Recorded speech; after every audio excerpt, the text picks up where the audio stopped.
So first, before I start this video or movie off, I'd like to thank you guys so much for the support that you gave me on this What If series.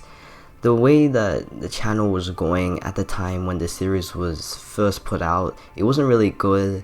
My channel wasn't really going anywhere until the series just came out. Loads of people noticed it and my views just went up and the support went up as well.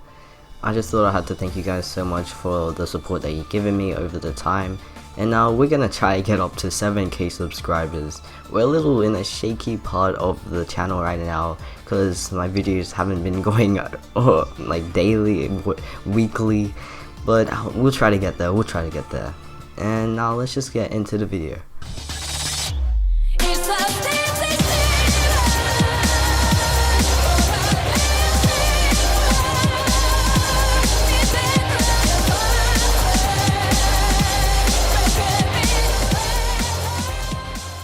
What's up everybody, the Blue Fang here, and today I'm back starting yet a new What If, which will be on what I think would happen if Naruto had all the Biju, aka the tailed beast.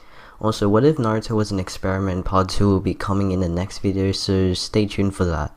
Another thing is that we're so close to 2,000 subscribers, which I gotta say thank you for.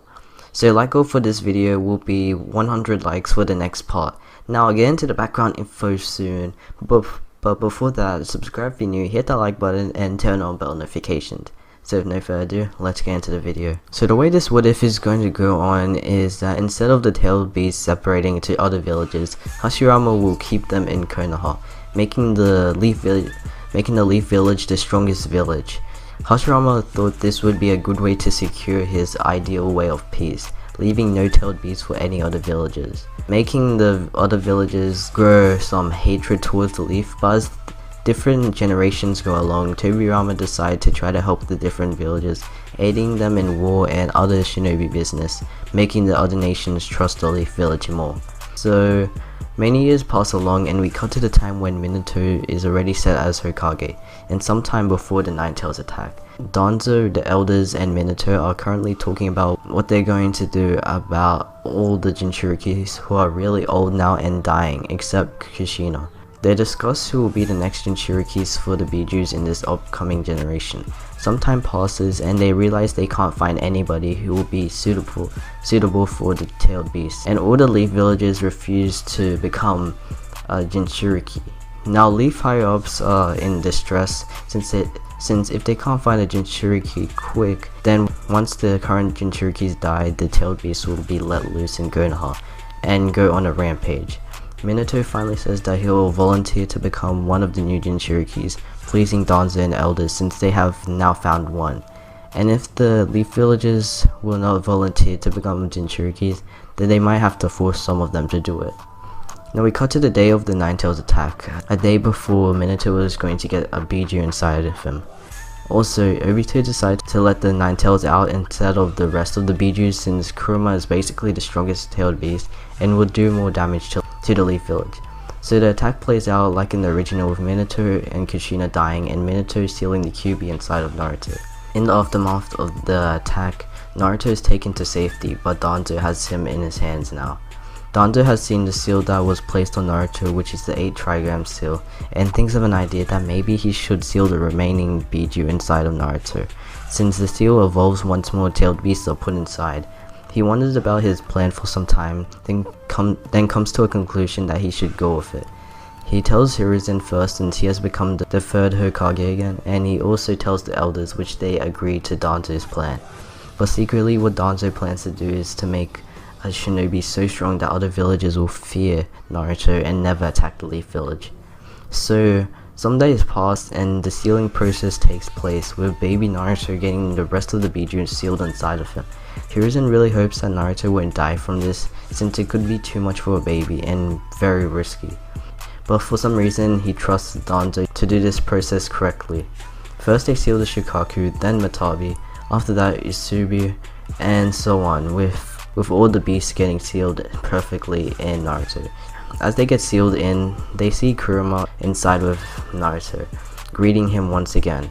First the Bijus all seem happy to be with each other once again, but then they stop and think about how they're still trapped behind the seals inside of a new jinchuriki they share. Naruto Uzumaki. Now we cut years later when Naruto is about to join the academy. In this timeline, Naruto is feared throughout Konoha. People don't even try to talk to him but keep a distance away from him. They don't even bother to call him names like demon or monster since they're scared that if they do, Naruto could get mad and let the full force of the 9 Bijus on them. The only thing Naruto knew about himself was when Itachi from Itiraku's ramen shop told him that people don't talk to him because they're afraid about some power that Naruto had.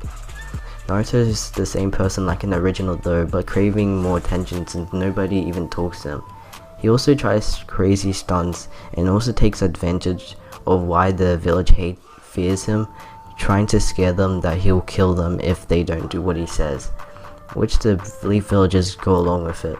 From this, he decides he wants to become the Hokage of Konoha so that everybody would know him and he would get respected with his secret power.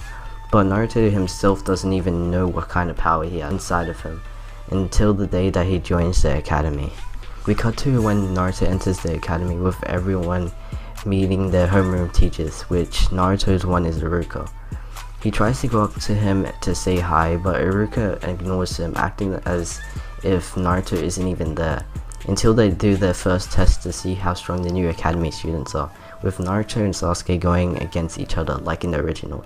First they both start with the unison sign, then begin to run at each other. Naruto begins to throw hands with Sasuke laying more punches than Naruto, but Naruto begins to adapt quickly, getting a few shots in as well. And as Naruto improves more, Sasuke begins to get angry that he's getting rivaled against this kid, the so-called monster everyone gossips about. How can he impress his father if he can't even beat this loner? Sasuke thinks this to himself as he goes all out, throwing a big shot into Naruto's stomach, around where his seal is. Also, since Naruto is younger and pretty much weaker, he doesn't really take Sasuke's punch too well, and he falls into the ground. Sasuke takes steps backwards, shaking his head, thinking that he probably took this too far. Iruka then tells him that he won the match and to go back sitting down while he starts the next match, leaving Naruto alone on the ground, not even picking him up or caring about him. But Naruto right now is in someplace else. He's in a dark, mysterious location, his subconscious.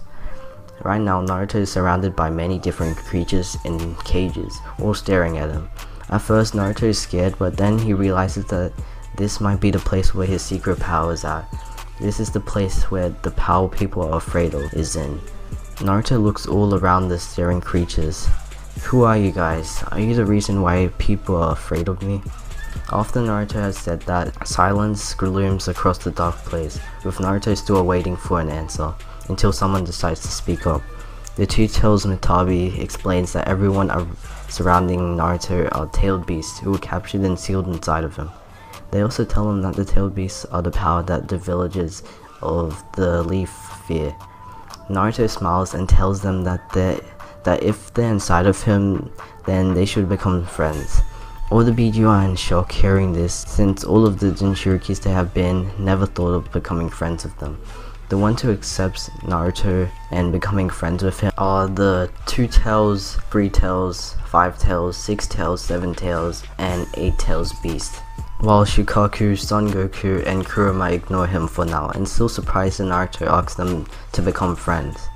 The 2 tails then says that Naruto should open the seals so that if he's in trouble, the Biju could help him out.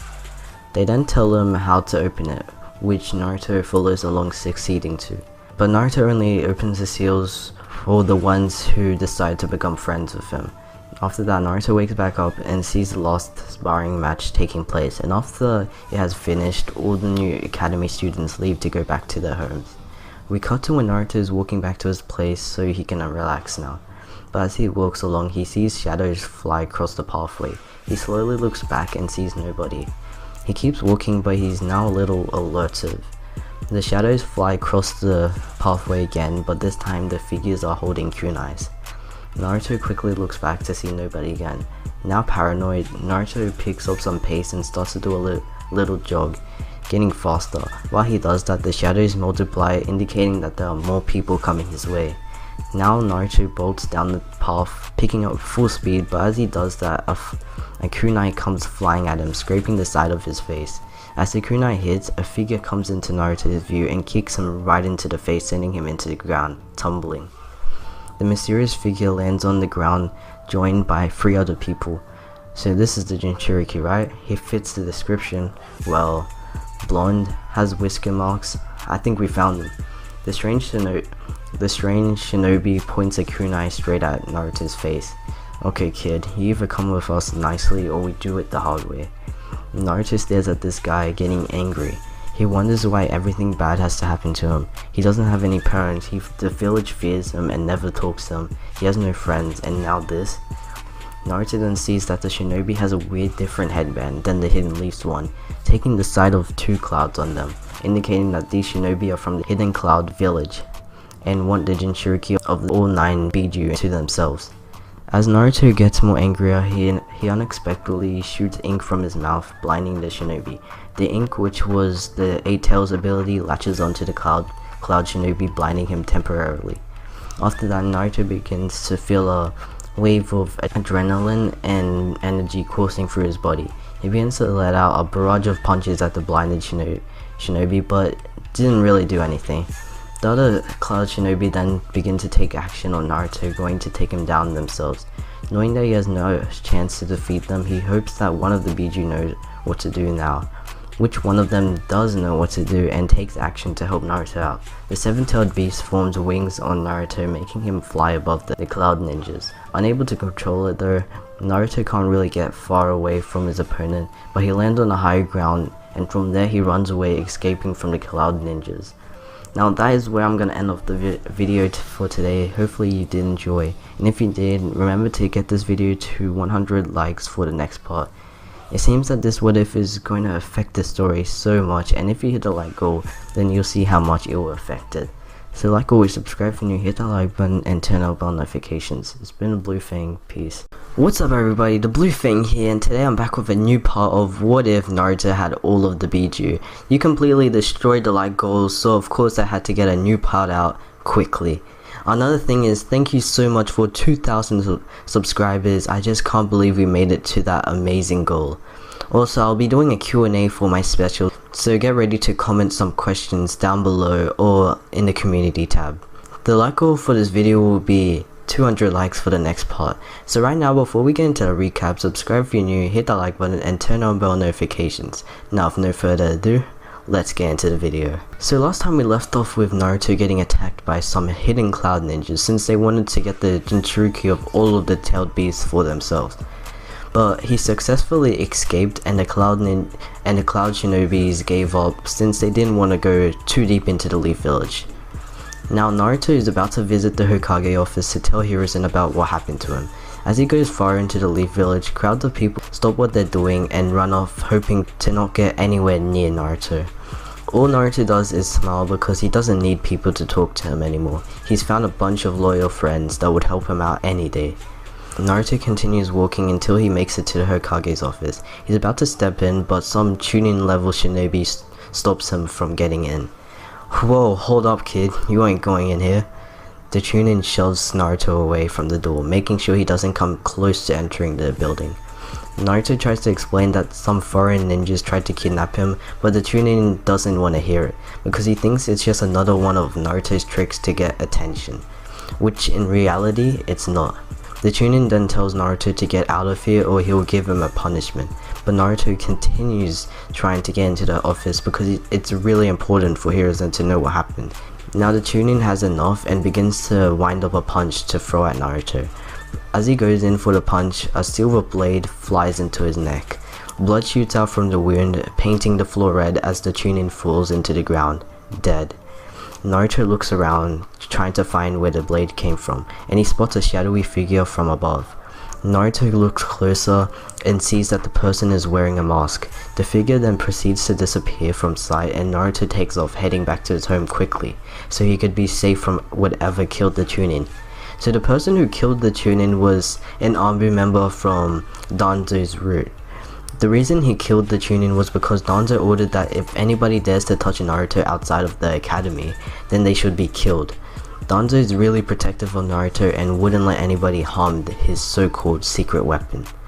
We cut years later around the time when Naruto is finishing up in the academy. So he's about 12 years old now and has learned a lot of things over the years from the tailed beast, since they kept him company when nobody else did in the Leaf Village. From time to time, Son Goku, the four-tailed beast, would casually talk to Naruto as well, explaining his hatred of humans and telling him that the Leaf Village are really bad people. But Naruto told him that when he becomes Hokage, he'll change the village himself into becoming better people. Now elsewhere, Hiruzen and Danzo are having an argument whether to keep Naruto to become a genin or to transfer him to Danzo to do training over there. The argument goes for a while, but eventually Hiruzen's able to win and keeps Naruto to try to become a genin. They are then joined by Iruka, so Hiruzen can have a talk to him about Naruto.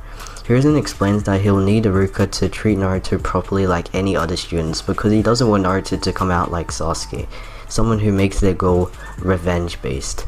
The Uchiha clan massacre has already happened at this point of time, and Hiruzen has heard that Sasuke wants to kill a certain someone out of revenge, and he doesn't want Naruto to become like that and take revenge on the Leaf Village. Iruka reluctantly accepts the order and is ready to treat Naruto correctly. We cut to the day of the graduation exams that involves the students to create a clone to succeed. At this point of time, Naruto is really decent with his chakra control, but he's not too good like Sasuke. He has a whole lot of chakra from the Bijus and is able to control it decently. His taijutsu though is pretty bad and is something that he needs to work on. His knowledge is pretty good since he learned some parts of the shinobi history from the tailed beast, like hearing about their creator, the Sage of the Sixth Path.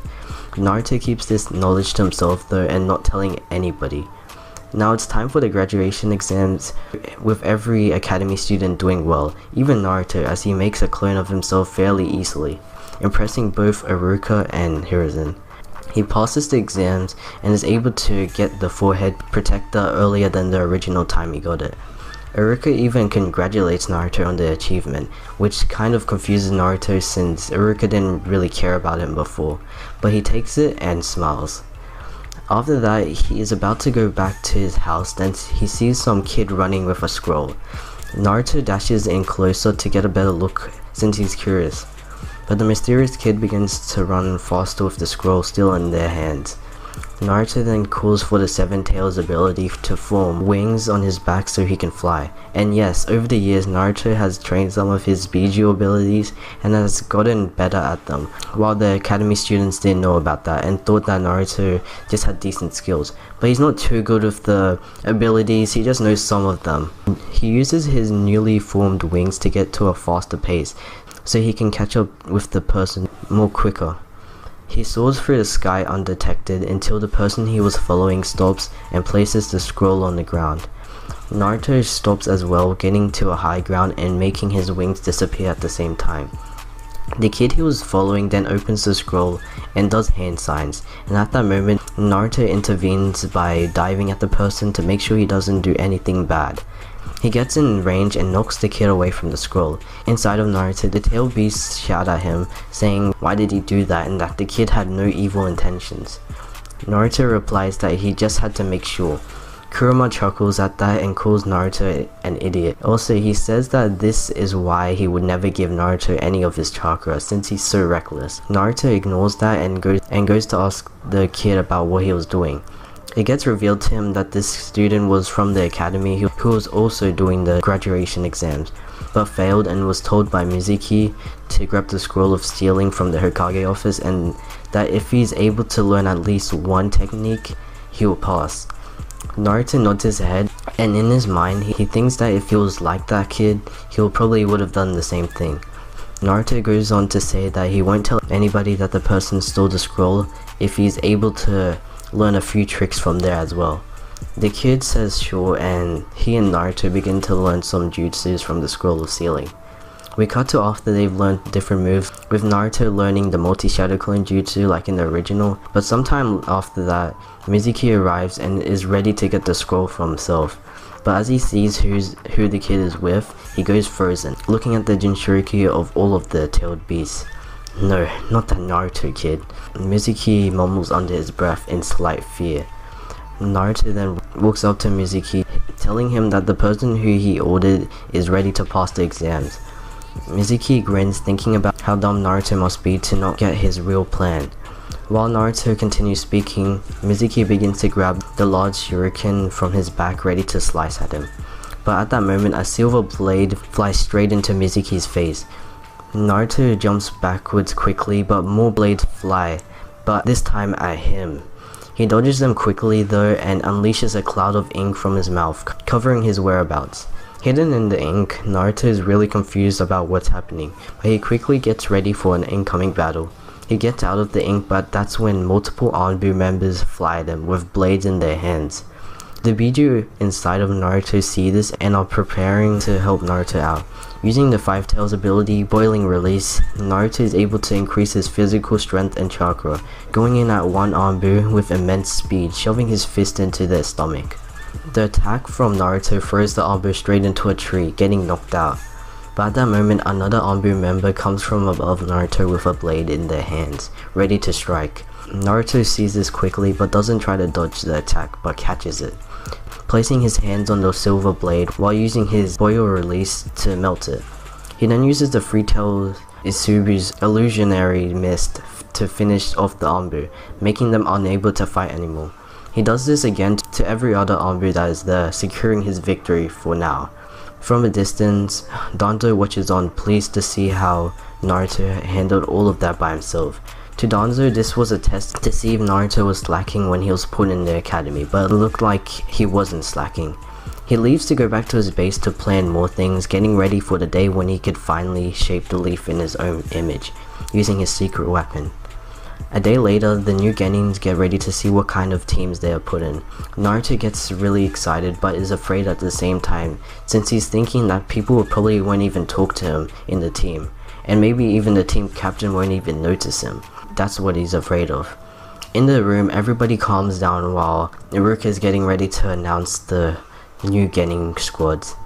First is Team Asuma, which is the same as in the original, with Shikamaru, Choji, and Ino on the same team.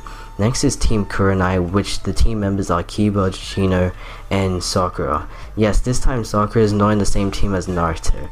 Next is Team Kakashi, and the members are Naruto, Sasuke, and Hinata.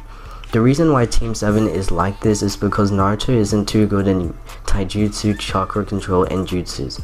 But we know that Naruto is really good in jutsus and fighting at this point, but Hiruzen doesn't know that yet, and still thinks that Naruto doesn't know how to control his tailed beast powers. The reason Sasuke is on Team 7 because he's good at taijutsu, jutsus, and well, everything as of right now. And Hinata is because she's just progressing with her taijutsu and ninjutsu, while her tracking skills are really reliable to the team. So all Naruto is hoping as of right now is to make friends with his new teammates, even though he doesn't really like Sasuke, like the tail beast inside of him. Hinata is really happy to be with Naruto, and Sasuke doesn't care. He just wants to train to kill Itachi. Now Team 7 is completed and we go into the introductions and belt test. So that's where I'm gonna end it off for today. Hopefully you did enjoy, and if you did, be sure to get the video to 200 likes for the next part. Again, thank you so much for 2,000 subscribers, and like always, subscribe if you're new, hit that like button and turn on bell notifications. It's been the Blue Fang, peace. What's up everybody, the Blue Fang here, and today I'm back with yet another part of what if Naruto had all of the Biju. I can really see how this series is going well already, and I might just have to upload this what if continuously, since you guys keep on completely wrecking the like goals. Another thing is that I'm personally liking this what if myself, and like I said before, this what if will probably be the one that you guys will see more often on this channel. But let's see if you guys can hit the like goal first. So for today's like goal, I'll have it at 230 likes for the next part of this what if. I'm sure you guys will probably hit this like goal, since according to the previous videos, it's not impossible. If you want to talk personally, my Discord server link and ID will be in the description below. One last thing is that if this video is kind of short, I'm sorry, since after I streamed days before, I've been a bit busy. Anyways, before I get into the recap, subscribe if you're new, hit the like button and turn on bell notifications. So with no further ado, let's get into the video. So last time we left off at the part where Team 7 has been assembled and now they're waiting for the team leader. who is like an original Kakashi Hokage, since he is one of the strongest Chuunin at the time and can be seen as a good leader to protect Naruto, who is the jinchuriki of all the tailed beasts. So right now in the story, Team 7 are just walking around since Kakashi is taking forever to arrive. Naruto decides to try to talk to his teammates so he can get to know them. Also, the tailed beast said that they need to know if their teammates are strong enough. He turns to Hinata asking what kind of techniques she's good at, but quickly once Naruto says something to her, she turns around blushing while making an excuse that she has something in her eye and she needs to take it out. Naruto leaves her to do that and then turns to Sasuke with a serious expression. "Well, what are you good at?" Sasuke looks back at Naruto. "Don't talk to me, loser." Naruto turns away thinking about how his team is not looking too good right now. We cut to Danzo's base hidden from the rest of the Leaf Village, where Danzo is currently selecting someone to do a new job for him. But this time it will just be that one Anbu and no other Anbus. Danzo eventually picks a young boy with pale skin and black hair.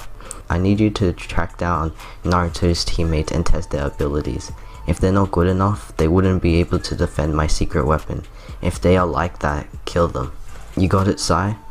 Sai nods his head, putting on his mask and leaves the base so he can track down his new targets. We cut to where Team 7 are, which they're sitting around at the location where they're supposed to meet Kakashi, but he hasn't arrived yet. Killing time, Naruto talks with the Bijuu, talking about new techniques so that he can impress Kakashi. He's also learning coral release from the Free Tails, learning about how he can manipulate it at his own will. While Kurama, Shukaku, and Son Goku still haven't felt like giving Naruto any of their chakra yet, since they don't feel like he's worthy enough for them yet, which Naruto is working on and plans to impress them enough so he can gain their complete trust and work with them together. Still in his subconscious, Naruto doesn't realize it already, but his teammates are soon about to meet Sai, who has found them already. Sasuke senses something though and tells Hinata to scan around the area with her Byakugan. Hinata looks around with her dojutsu, ready to find something, but Sai quickly dashes at her with a blade in his hands, ready to test out Team 7. Still, Naruto doesn't notice anything about Sasuke and Hinata getting attacked, but it's alright for Sai since Naruto isn't his target right now, it's just his teammates. Still running at Hinata, Sai goes for a slash with his sword, but Sasuke runs in quickly, kicking him away from Hinata. Sai lands on the ground perfectly so he can go for another attack. Sasuke is really confused on why this Anbu is attacking the Team 7, but he has no time to ask him since this Anbu is really dangerous. He tells Hinata to go wake up Naruto quickly, but as she runs towards Naruto, Sai sends his blade at her at great speed. Hinata sees this with her Byakugan and deflects the blade out of her way. Under Sai's mask, he puts on a fake smile. "Well, I shouldn't be surprised since you both are from famous clans."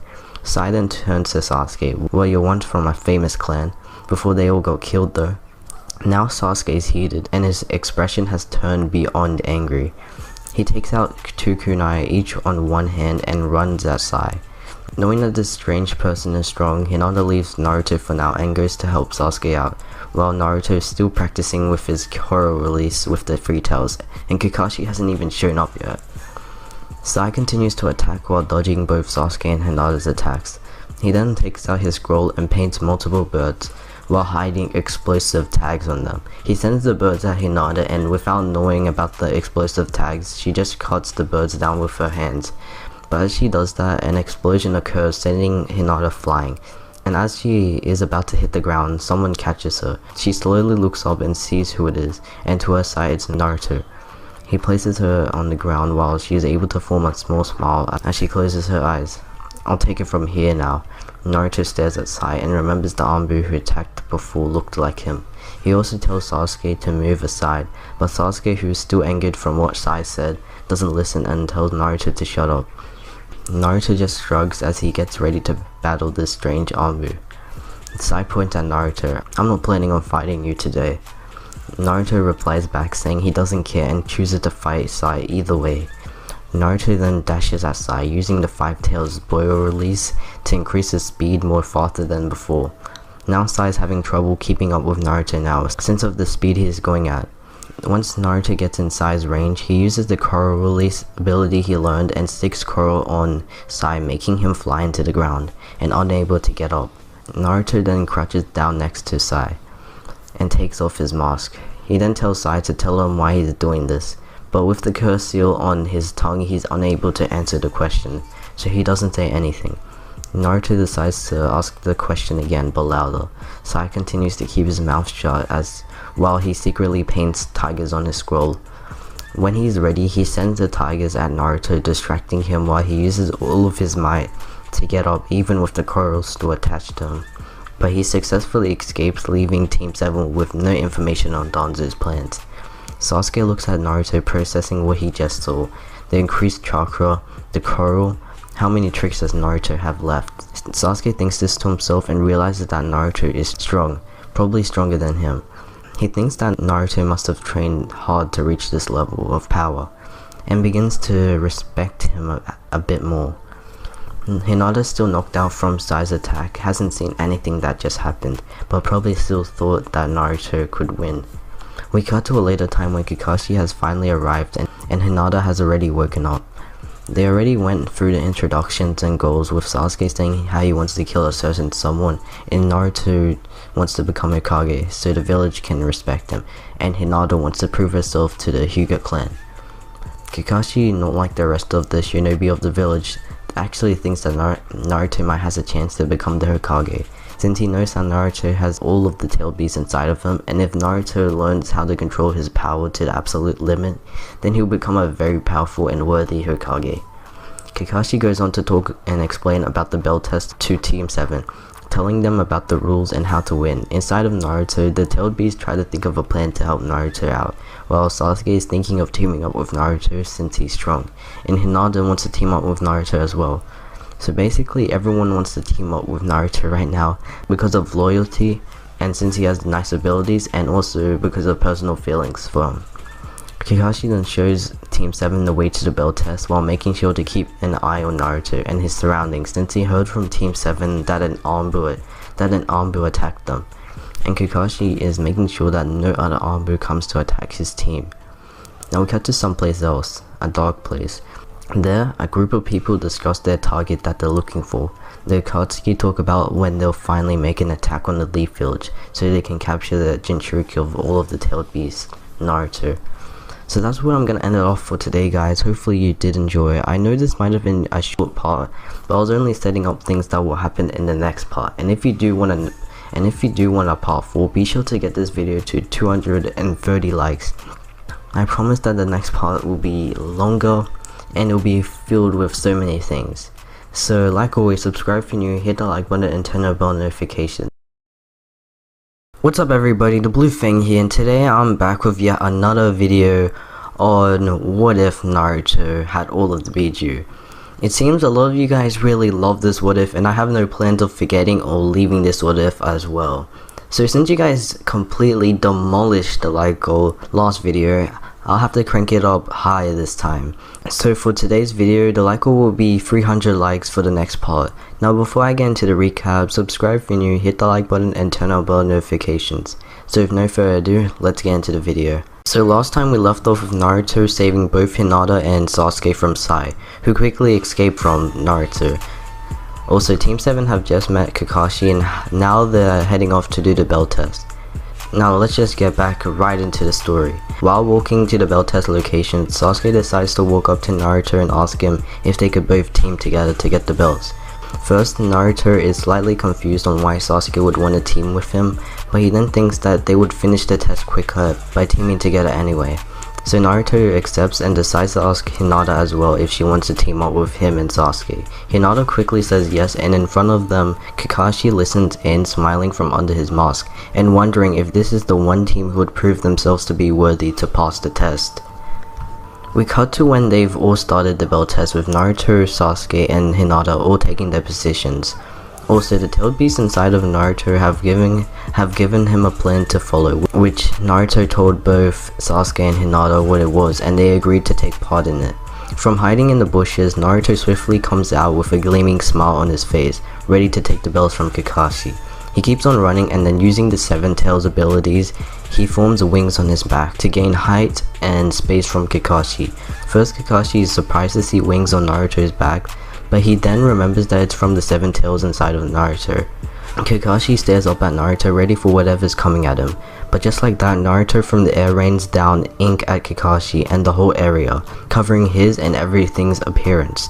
Right before the ink covers Kakashi's view, he sees Naruto form a grin and then clouds of ink block his sight. Now Kakashi is on full alert on what's coming at him. He hears footsteps from one side of him and another sound of footsteps from the other side of him. The footsteps then stop and everything is quiet for a while, with the ink clouding the area in its black smoke. But then a fireball hurls towards Kakashi from one side of him. He quickly sees the gleaming light of the fireball and dodges it just in time, but then Hinata comes from the other side of Kakashi, letting out a barrage of attacks using the gentle fist technique.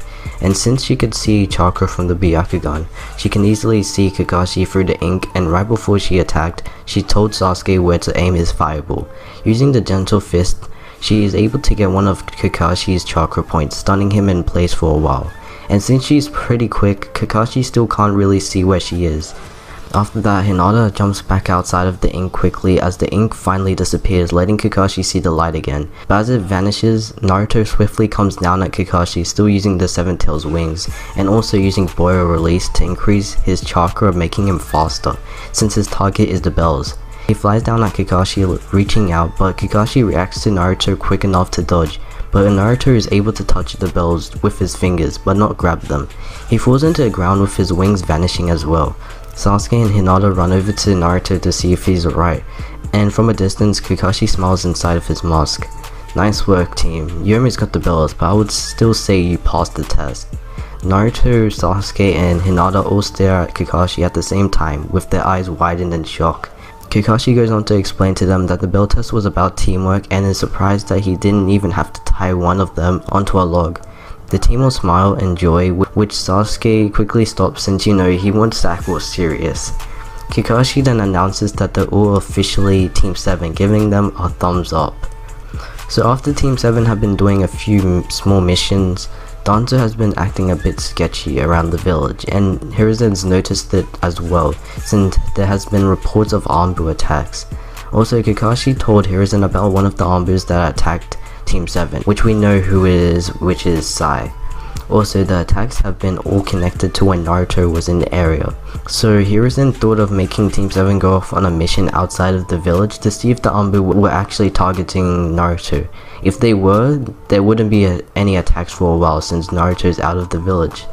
He sends Team 7 to escort a bridge builder named Tazuna to the Land of Waves safely. And when Tazuna meets Team 7, he feels a rush of strong chakra beaming from one of the members, which was Naruto. He's surprised to see someone of his age with such strong chakra, and he feels at ease with Team 7 while he doesn't try to talk trash about them, unlike in the original. So they all head on their path to the Land of Waves now. While getting further from the Leaf Village, the tailed beast inside of Naruto feel evil chakra making its way to Team 7. The Two Tails Matabi quickly calls out to Naruto, warning him that they're about to get attacked. Naruto listens in and gets ready, but he doesn't tell Kakashi yet, since if there isn't anybody coming their way, then he's just gonna look like a joke. Naruto waits and waits, and then, like in the original, the Demon Brothers jump Team 7. Naruto reacts to this with a new ability he recently learned, which was the Six Tails Acid attack.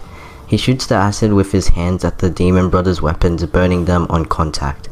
Kakashi, amazed by how quickly Naruto reacted, didn't try to attack the Demon Brothers himself, but let Naruto finish them off. Naruto signals Sasuke to take one of the Demon Brothers down while he takes the other one.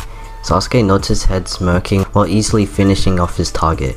Naruto also finishes them off, and Team 7 continue their way to their location. We cut to when they finally get near the Land of Waves, but that's when the team is interrupted by a thick cloud of mist surrounding them. They look at Hinata, signaling her to use her Byakugan to see through the mist. She scans around the area slowly and sees a figure standing in front of them. She tells Team 7 what she found, and now they're all cautious for what's about to happen. But when they take their fighting stances with no hesitation, Zabuza charges at them with the executional blade in his hands. Kakashi slightly senses someone running at Team 7 and tells them to dodge. They all dodge quickly, with Zabuza missing his attack on Tazuna. The mist vanishes a little, making everybody see clearly again. which Kakashi sees Zabuza and knows that he needs the Sharingan for this battle. He lifts up his headband, revealing his Sharingan eye to both Team 7 and Zabuza. Zabuza grins at Kakashi, while Kakashi tells Team 7 that he will handle this one himself, since Zabuza is a dangerous rogue ninja. And just like that, Kakashi and Zabuza fight against each other, with Zabuza then trapping Kakashi in his water prison jutsu.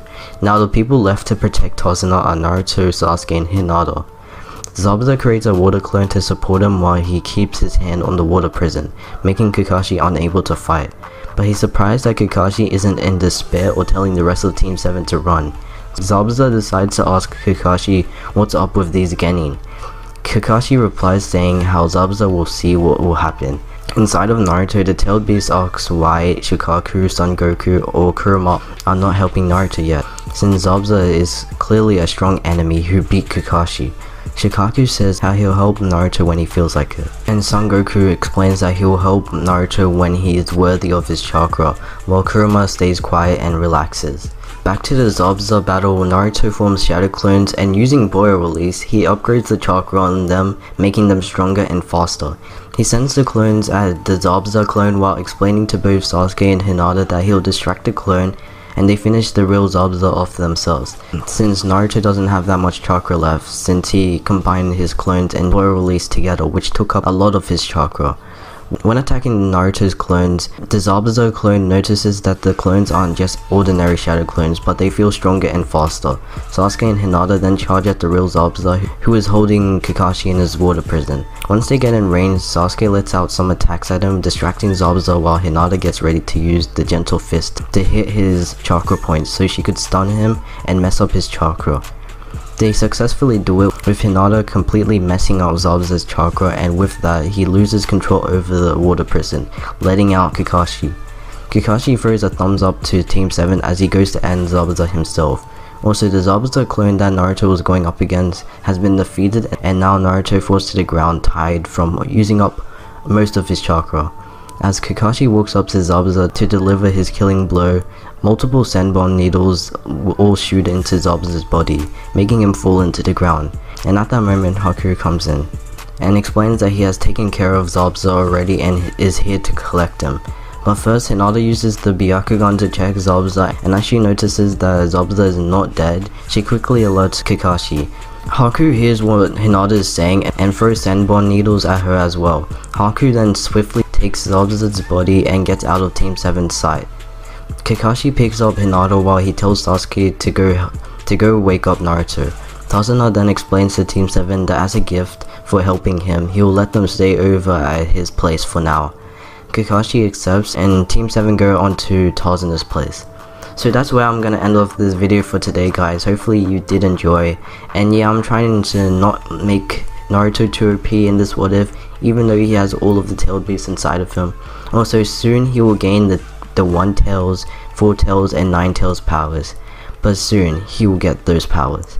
So if you want another part, make sure to get this video to 300 likes, and like always, subscribe if you're new, hit that like button and turn on bell notifications. It's been the Blue Fang, peace. What's up everybody, the Blue Fang here, and today I'm back with yet another part of what if Naruto had all of the Bijuu. So if you saw before this video under the community tab, I will now only post this what if until it's finished. That's because of a great majority of you guys said yes, and well, I have no problems with that. So I'll only keep on putting this what if out continuously, only on my channel until it's finished. So no other videos until this what if is finished. So the like goal for this video will be 320 likes for a part 6. So right before I get into the recap, subscribe if you're new, hit the like button and turn on bell notifications. So with no further ado, let's get into the video. So last time we left off at the part where Haku had finally entered but took Zabuza and escaped. Haku even injured Hinata badly, and now Team 7 are off to Tazuna's house to rest. While walking to Tazuna's house, Sasuke is in deep thought, thinking more about Naruto's beastly power and wondering if he could stand a chance to get the stat. He continues thinking about Naruto's plan in the belt test as well, and continues to wonder why this person who was looked down upon so skilled even if he had all of the Bijuu inside of him. Sasuke stops thinking once everybody has finally made it to Tazuna's place. Kakashi puts a bloodied Hinata down while Naruto goes off to regain his chakra. So we cut to a while after, and like in the original, Kakashi has brought up the idea of Team 7 to train their chakra control, since he believes Zabuza will return with that other mysterious guy, who we know as Haku. Hinata is put aside for now since she's currently healing the wounds inflicted on her when Team 7 first met Haku. So now Naruto and Sasuke go off with Kakashi to the woods to start their chakra training. Kakashi first tells the both of them the process to do this and gives them a challenge to climb the tree only using their feet and no hands. Naruto is surprisingly good at this, unlike in the original, and is able to get halfway. This is due to training his Bijuu chakra years ago from the help of the tailed beast. Kakashi isn't so surprised by this, but of course Sasuke is, as he feels competitive towards Naruto. A while later, Kakashi goes back to Tazuna's house to check on Hinata, leaving Naruto and Sasuke to finish their training. Inside of Naruto, the tailed beasts laugh at Sasuke failing his training since they kind of dislike him, but Naruto starts to feel bad for him and tries to help him out. He tells him tips on how to perfect his chakra to gain control on standing on the tree properly. Sasuke listens in instead of ignoring Naruto since he's kind of desperate to have complete control over his chakra. So attempts later, Naruto is able to get to the top of the tree, while Sasuke is able to get near the top. Naruto then goes off to relax somewhere else, leaving Sasuke to finally do it for himself. When relaxing, Naruto gets greeted by Haku like in the original. Upon seeing Naruto, Haku realizes that he was the person who Zabuza told him about. Zabuza told Haku that Naruto was surprisingly strong and that he has unpredictable abilities.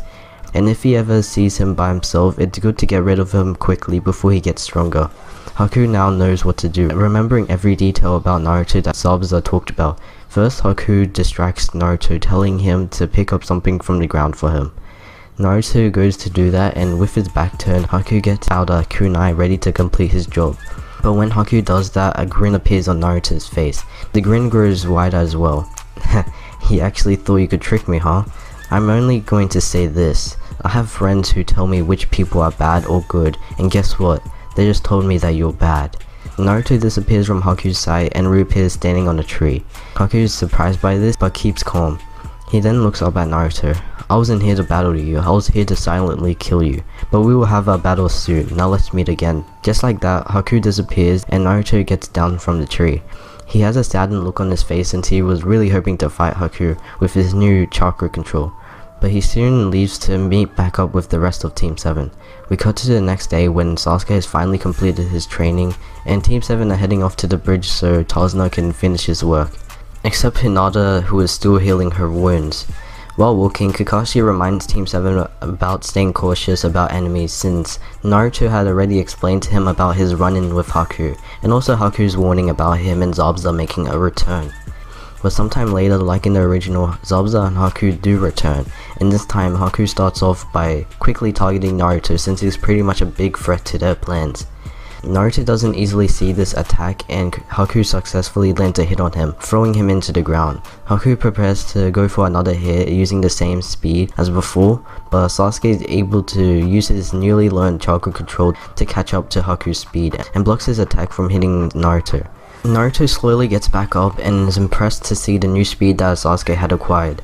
Sasuke tells Naruto to ready himself quickly, which Naruto nods his head and prepares to fight Haku with Sasuke. While they do that, Kakashi and Zabuza battle each other like in the original, but this time Zabuza decides to question Kakashi about Naruto and how he did those weird techniques he saw last time. Kakashi thinks about it for some time and decides to answer Zabuza so he can give him a little scare. Kakashi explains to Zabuza that Naruto is the jinchuriki of every tailed beast and he has a massive amount of chakra waiting to be unleashed inside of him. Zabuza stops fighting for a second and is frozen, thinking about what Kakashi has just said. First he develops a thought of which Kakashi is lying to him, but he thinks about it for some time and can actually believe that it's the truth since of the strange jutsus Naruto performed. Zabuza begins to go off to warn Haku about this, but Kakashi stops him in his tracks. Where do you think you're going? Your fight is with me. Zabuza gets in range and starts to give everything he has got now, swinging his executioner's blade crazily, trying to decapitate Kakashi with it. But Kakashi is able to swiftly dodge these attacks and continues to stay calm in battle. We skip back to Naruto and Sasuke battling Haku, with Haku able to keep up with the both of them even if Naruto is trying to use his tailed beast powers. And Sasuke keeps on giving everything that he has got, trying to push himself to a level which Naruto is at. Multiple Senbon needles then hurl at Naruto with an insane speed.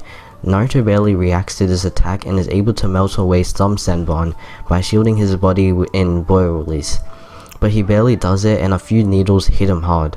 Blood spills onto the ground, creating a pool of red. Haku then begins to spam more Senbon at Naruto, but this time Sasuke is able to cut off this attack, blocking off all the Senbon with his kunai at a great speed he has reached. But as more Senbon needles shoot at him, his eyes begin to change scarlet red. His pupils turn into a different shape as well. Sasuke has now developed his one Tomoe Sharingan. First, Haku is surprised by this and thinks that this must be Sasuke's Kekkei, the Sharingan. He grins behind his mask and begins to perform a new jutsu. That must be your Kekkei, huh? Would you like to see mine? Haku finishes preparing his new attack as multiple ice mirrors appear around Naruto and Sasuke. Haku has now casted the demonic ice crystal jutsu. He bounces from each mirror at a greater speed than before, probably even light speed. But Sasuke with his Sharingan smiles since he's able to catch up to Haku with it. On the ground, Naruto finishes pulling out all the Senbon from inside of him, and the tailed beasts help heal him a little bit. Naruto calls out to Sasuke, telling him that he's ready to fight again, but Sasuke replies saying that he doesn't need any help from him. Sasuke's new cocky attitude rejects Naruto's offer of help, and he goes to fight Haku himself. He enhances his speed with his chakra control like before and dodges each one of Haku's attacks, which Haku's pretty impressed by, and wonders if he's able to beat Sasuke or not now. But he thinks of something quickly and launches his next attack at an unguarded Naruto. Sasuke's eyes widen as he calls out to Naruto to dodge. He dashes quickly trying to get to Naruto's side in time, but when Naruto turns around, it's too late and multiple Senbon pierce into him, throwing him into the ground as droplets of blood fly into the air. While Sasuke is too late, he continues to run, but that's what Haku was planning, and he throws some of the Senbon he has left at an unguarded Sasuke as well. Sasuke falls into the ground coughing up blood as he tries to speak. That was a dirty move, but you got both of us. Sasuke stops speaking and lies on the ground defeated. Haku then looks up to the two bodies he took care of in victory, but he doesn't know what is really going on right now. Naruto is currently speaking to Son Goku since the Four Tails had called him for some reason. Son Goku explains to Naruto that he had fought well, but sadly lost, but he continues to say how he'll come into this battle now, telling Naruto to open his seal to let him have his chakra. And he also says how Naruto is now worthy, since he's a great fighter. Naruto smiles and thanks Son Goku. The Four Tails smiles back as he has now been let out of his cage. Back outside, Haku feels some strange, weird chakra rising from Naruto. He crouches down closer to him to check if he's still breathing, and to his surprise he is. And at that moment, Naruto bounces back up and swiftly lands a kick into Haku's face. Haku gets sent flying as he gets distant from Naruto. Son Goku rapidly fills in his chakra to Naruto and makes a special lava-coated armor. Naruto looks at himself beaming of boiling hot lava and grins as he has just been gifted the lava release ability. Haku is amazed by this and has no words, but he quickly creates more ice mirrors around him, ready for round 2 against Naruto. Haku begins to transfer to each mirror with an insane speed, but Naruto now proceeds to enhance his body with boil release, filling it over his now new lava armor. He then takes off running at Haku, but as he goes for a hit, he misses. But his attack was still close to his opponent, and Haku's body begins to go up in flames from the massive heat that Naruto let out. He falls onto the ground while Naruto goes out of his lava form. Naruto then dashes towards Haku to let out one final attack, but as he does that, he stops his fist from impacting against Haku, thinking about how he had already defeated him and that it's now over. But he walks over to a damaged Sasuke to check if he's okay. While he does that, Kakashi has just killed Zabuza by stabbing him with his Chidori, and this time Haku was too injured to move and save Zabuza. But Haku felt Zabuza's presence die out, and now he thinks that there's no point of living if Zabuza is dead. Haku picks up a Senbon and points it to his throat. Naruto turns around at the right time and sees what Haku's about to do. Naruto quickly runs over to him and kicks the Senbon out of his hand. He then proceeds to use his Talk No Jutsu on Haku to make him not kill himself. Haku gets convinced and tells Naruto that he will find his own way of living now. We cut later when Team 7 have finally finished their mission and Sasuke is still alive as well. And also, Kakashi took care of Gato himself after he dealt with Zabuza, and Hinata has finally been healed. Team 7 are now heading back to Konoha ready for another challenge to overcome. And that's where I'm gonna end it off for today, guys. Hopefully you did enjoy it, and if you did, remember to get this video to 320 likes for part 6. Since in part 6, I'll be probably going into the Chuunin exams arc. So like always, subscribe if you're new, hit the like button and turn on bell notifications. It's been the Blue Fang, peace. What's up everybody, the Blue Fang here, and today I'm back with a new part of What If Naruto Had All of the Bijuu. I'm sorry I was a little late to upload this, it's just because of online school and all of that work. But I'll probably try to upload tomorrow as well. Now the like goal for this video will be 330 likes for part 7. I think I believe you guys to make that goal happen. So I'm just gonna get ready for working on part 7 because I just believe in you guys to making that goal. Now before I get into the recap, subscribe if you're new, hit the like button and turn on bell notifications. So with no further ado, let's get into the video. So last time we left off with Team 7 finishing the Land of Waves mission with Naruto gaining the Four Tails trust and its ability, Lava Release. Also Hinata and Sasuke are healed and are ready to do missions again. So now we cut to the Hokage's office. Hiruzen has just called up Danzo to speak with him as well, since Hiruzen has been told by Kakashi that no Anbu was seen on their mission, and he thinks it's true that the Anbu were only targeting Naruto. Hiruzen thought that the only person who wants to keep Naruto is Danzo, who he had just called up. Sometime later, Danzo enters the office with the same emotionless expression on his face. "Why did you call me up, Hiruzen? What's the matter?" Hiruzen explains his theory to Danzo, which Danzo doesn't really react to that much. He sits down on a near chair and continues listening to Hiruzen. Hiruzen finishes talking and awaits for what Danzo has to say. Danzo then slightly forms an evil grin. "If the Anbu attacks were ordered by me, what would you do, Hiruzen?" Hiruzen's eyes widen in shock. "It was you, wasn't it?" Danzo gets out of his chair and begins to walk out. Right before he leaves, he tells Hiruzen that he's way too soft to hurt him. Hiruzen reacts to this by getting ready to fight Danzo. He then dashes at him quickly, but Danzo disappears from his sight and completely vanishes from the Hokage office, leaving Hiruzen by himself again. Later, Hiruzen announces that Danzo had gone rogue and tells everybody that if they see him, report back to him immediately.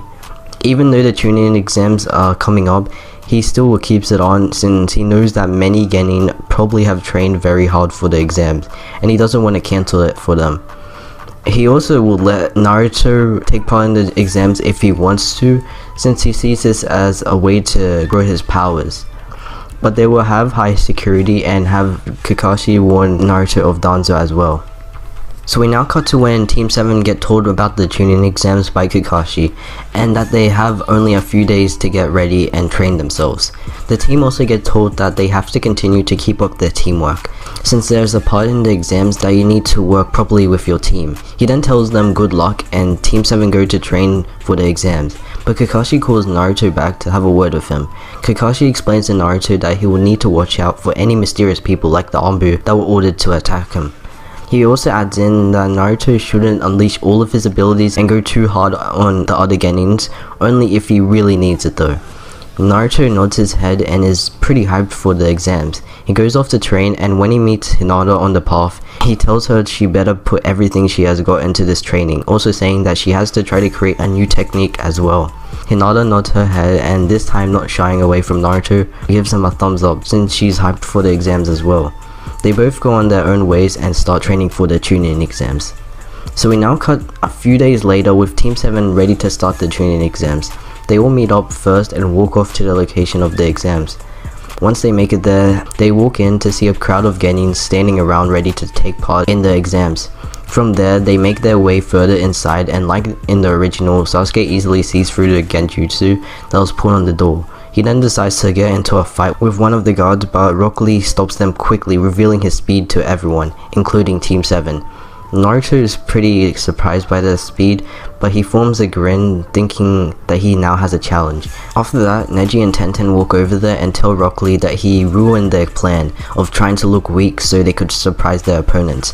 While they do this, Neji catches a glimpse of Hinata standing with Team 7. He then walks up to her and decides to ask why she even is in here. He goes on to say that she is too weak to take part in the exams and that fate cannot change that. Naruto steps in the way and says that Hinata has trained hard over the past few days, and tells Neji that Hinata is nowhere near weak. Sasuke just stands there and waits for Naruto to hurry up with the arguing, but he's then approached by Rock Lee, with Lee asking Sasuke who Naruto really is and why is he so confident. Sasuke smiles and says that Naruto is the jinchuriki of all of the tailed beasts. Lee takes steps backwards, surprised to hear this, but he stops in his tracks and decides to ask Sasuke if he could fight him right here and right now. Sasuke thinks about this, but then he looks at Naruto and Neji still arguing and says sure, since he wants to do something while he waits. The fight goes the same way like in the original, with Sasuke losing badly, but he's able to scan Rock Lee's moves and is ready to copy them one day. Lee heads back and tells Tenten and Neji about Naruto being the jinchuriki of all the Biju, also telling them that they need to go now. Neji grins, and as he walks off, he shouts over at Naruto that monsters never change and that he has no chance in the exams. Since Neji believes that Naruto isn't able to control the power of all of the Biju by himself, and is confident that Naruto is just another weakling with wasted power. We cut to the first stage of the exams, which is the written exam. That includes the genin having to answer questions to pass. Time goes along as multiple genin get the idea of having to cheat in this part of the exams. Also, before I get into this part, some of you may be wondering where Gaara is at the moment, and if he still has his sand control. Well, Gaara is basically an ordinary sand shinobi who is still the son of the 4th Kazekage. Also, he has no sand control since his mom didn't die, so he's nothing really special in this story. Even Orochimaru is not working with the Sand Village anymore, since Gaara is not their secret weapon. But Orochimaru is working for someone else at this moment, but I won't say anything about that.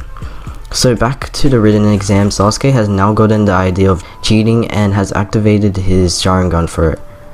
Hinata has also found out as well, and using her Byakugan she is able to cheat, while Naruto still hasn't figured it out. The tailed beasts somehow realize what this test is about and call out to Naruto. He listens in as they tell Naruto about this cheating method. He finally gets it and quickly comes up with an idea to get some answers. He gets his hand ready, and using the Six Tails acid, he lets it into the air, heading under someone's desk. From there, the acid burns one part of the desk, which has the paper on top of it. The paper comes falling down, and when it does, Naruto quickly peeks over and increases his physical speed with boy release to write down the answers he saw quick enough for nobody to see him. He successfully does that, and the first exams concludes with Team 7 able to pass, as well as the other genin who cheated as well. Now we move into the second part of the Chuunin exams, which is the Forest of Death, where you either get a Heaven or Earth scroll, and your aim is to get whichever scroll you don't have yet. Team 7 head off into the Forest of Death, ready to find the Earth scroll from some other team. They continue through the forest thinking of some strategy to get the Earth scroll, but like in the original, Naruto goes off to take a leak, but as soon as he does that, he gets interrupted by an enemy. But unlike in the original, Naruto easily messes up this enemy and takes their scroll, which surprisingly is the Earth scroll. He meets back up with Sasuke and Hinata with a gleaming smile on his face, holding the scroll that he just got. Sasuke grins and Hinata smiles at this, and now Team 7 hurry to go finish the second stage of the exams quickly. As they do this though, something or someone runs from tree to tree at top speed, and the tailed beast sense this and quickly warn Naruto, but Naruto is then slammed with a fist meeting his face. He's thrown into the ground, and Sasuke and Hinata are alerted by this. They turn around to see some creepy figure who we know as Orochimaru, but he is in a stolen body at the moment. Naruto gets back up, feeling a throbbing pain in his face from Orochimaru's attack, but as he gets up, a snake swiftly comes out of nowhere and wraps around him. Naruto reacts to this by unleashing his lava release ability, making armor out of the lava, burning the snake on contact. The snake slides off him, but Naruto dashes at the snake and lays a lava-fueled punch onto it, burning its skin completely. The lava release ability quickly goes off since Naruto didn't really have time to train at all, since he had only a few days to train for the Chuunin exams. Back to Sasuke and Hinata, they are face to face with their new enemy, Orochimaru. Orochimaru licks his lips at the sight of Sasuke. Sasuke places his scroll down and tells Hinata to run at Orochimaru at his command.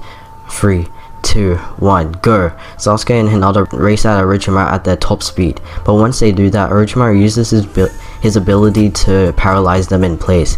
Both Sasuke and Hinata are confused by this, very confused. They feel a rush of despair in the atmosphere since they are both in the presence of Orochimaru. The snake-like shinobi gets ready to kill his prey, getting out a kunai and prepares to run at his opponents with full killing intent. As he does that, blood goes flying into the air, with Sasuke stabbing his own leg, showing his resolve in battle. Sasuke unparalyzes himself and is far more ready for battle now. Naruto comes in at that moment as well and walks up behind Sasuke. "I'll let you take down this guy yourself, Sasuke." Sasuke forms a smile and turns his expression back to a ready one. "Thanks, loser." Naruto takes Hinata out of the way and she becomes unfrozen. Now Sasuke has Orochimaru for himself to battle. Sasuke is able to unlock his 2 Tomoe Sharingan in this fight, but like in the original, he loses by Orochimaru biting him in his neck, latching the curse mark onto him.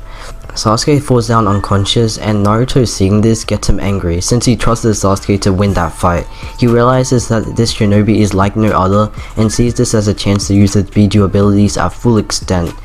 Naruto comes at Orochimaru with fury in his eyes. His blood is boiling as he begins to change his form. A hybrid figure of the tailed beast begins to take shape from Naruto. Since he has all of the Bijuu, he's only in a partial state of the tailed beast mode, and looks like a mixture of all the tailed beasts he made friends with, not Kurama or Shukaku. This form increases his speed way more and is able to get a fatal hit on Orochimaru. Orochimaru is shocked by this and is surprised that this guy is a person he needs to capture as well. Yes, Orochimaru is out to capture both Naruto and Sasuke. The reason he wants to get Naruto will be revealed later on. Now, Orochimaru decides to get away from Team 7 since he successfully put the curse mark on Sasuke. Now it's time for Team Dozu to take over for now. As Orochimaru gets away, Naruto falls down exhausted from all of the chakra he used up, and the tailed beasts are pretty disappointed since that form Naruto took upon, they were training and experimenting with it, so it's not ready to be active in battle, and that's why Naruto got exhausted really quickly. Hinata now takes the unconscious Naruto and Sasuke somewhere safe for now. And that's where I'm gonna end it off for today, guys. Hopefully you did enjoy, and if you did, make sure to get this video to 330 likes. So like always, subscribe if you're new, hit that like button and turn on bell notifications. It's been the Blue Fang, peace. What's up everybody, the Blue Fang here, and today I'm back with a new part of what if Naruto had all of the Bijuu. So since you were able to complete the like goal yesterday, I was able to come back with a new part ready for today. But for today's like goal, it will be 340 likes for part 8. So it's not like that much of a like goal from last time, it's just like 10 more likes. But let's just see if you guys hit it. Now before I get into the recap, subscribe if you're new, hit that like button and turn on bell notifications. So with no further ado, let's get into the video. So last time we left off with Orochimaru putting the curse mark on Sasuke and Naruto going berserk over it. They both are unconscious at the moment, and now it's time for Hinata to protect them for a while by herself. Also, Team Dozo are on their way to capture both Naruto and Sasuke. So now currently Team 7 has all of the scrolls they need to finish this stage for, but Hinata is waiting for her teammates to actually wake up so they can finish it together. While she does that, a small distance away, Team Dozu gets closer to Team 7, with their main targets as them. Orochimaru had ordered Team Dozu to collect both Naruto and Sasuke for a secret plan that Orochimaru hadn't explained to them yet, but with their loyalty to him, they still follow his orders. They jump tree to tree, closing in on their targets, and ready to snatch their prey in the forest. As they do that, Hinata becomes more cautious and decides to check the area with her Byakugan, checking if there are any enemy teams coming close to her. She scans around until she sees 3 figures dashing straight towards her. Her eyes widen as she crouches down to pick up both Naruto and Sasuke so that she could put them in a safe place, but successfully she does that by hiding the both of her unconscious teammates in some bushes. She breathes in and then breathes out, ready to face whoever is coming her way. Team Dozu finally makes it to Team 7's location, and to their side they see Hinata standing around by herself. They jump down from the trees they were running on and walk up to her. Dozu decides to ask her where Naruto and Sasuke are, and if she says she doesn't know, they know that Hinata is lying since Orochimaru told them who Naruto and Sasuke's third teammate was. Hinata keeps quiet though and doesn't try to speak a word to the enemy team. That's when Zaku gets restless and he dashes to Hinata, then grabs her by the neck. "One last time, Hugo, where are your teammates?" Hinata's face becomes emotionless while not saying a word still. Her eyes become sharp as well, and a second later she lets out a gentle fist technique on Zaku. hitting him in the arm. Zaku puts on a surprised expression since he wouldn't think Hinata would have attacked. He jumps back to his teammate's side, grasping his arm because of what Hinata did. Hinata then gets ready to fight, with her eyes having no fear in them since she's doing this to protect her teammates, specifically Naruto. Dozu tells Kin to take care of Hinata while he goes to look around for Naruto and Sasuke. He also tells Zaku to stay with Kin. Dozu then goes off without knowing that Naruto and Sasuke were so close to him since they were in the bushes. Once Dozu goes off, Kin then runs at Hinata, and when she does, she throws multiple senbon needles at her, which Hinata easily dodges them and also reflects them as well. Kin keeps throwing the senbon, trying to tire Hinata since she knows she isn't a ranged fighter. She continues throwing and also becomes more precise with her hits, able to lay senbon into Hinata. Zaku begins laughing at Hinata, cackling at her failing to come close to Kin, but Hinata still doesn't give up. She continues to dodge and reflect the senbon, slowly getting closer to her target. From a distance, Team Guy comes into view. The team looks down on Hinata struggling against her teammates. Rock Lee then looks at his team. Should we go help her? It doesn't look like she's winning right now, and plus there are 2 people against her. Neji then looks back at Lee with a stern look on his face. No, don't try to help her. She knew what she was getting into when she joined this exam. This is exactly what she gets for that. Neji then tells Team Guy to continue on their path. They reluctantly follow behind him, but Lee and Tenten look back at Hinata with guilt in their eyes for leaving her. Back to Hinata vs Kin, Hinata begins to tire out, which was all a part of Kin's plan. She grins at her tired opponent as she slowly walks up to her, ready to finish her off. Hinata looks down while breathing in and out, trying to get some air into her.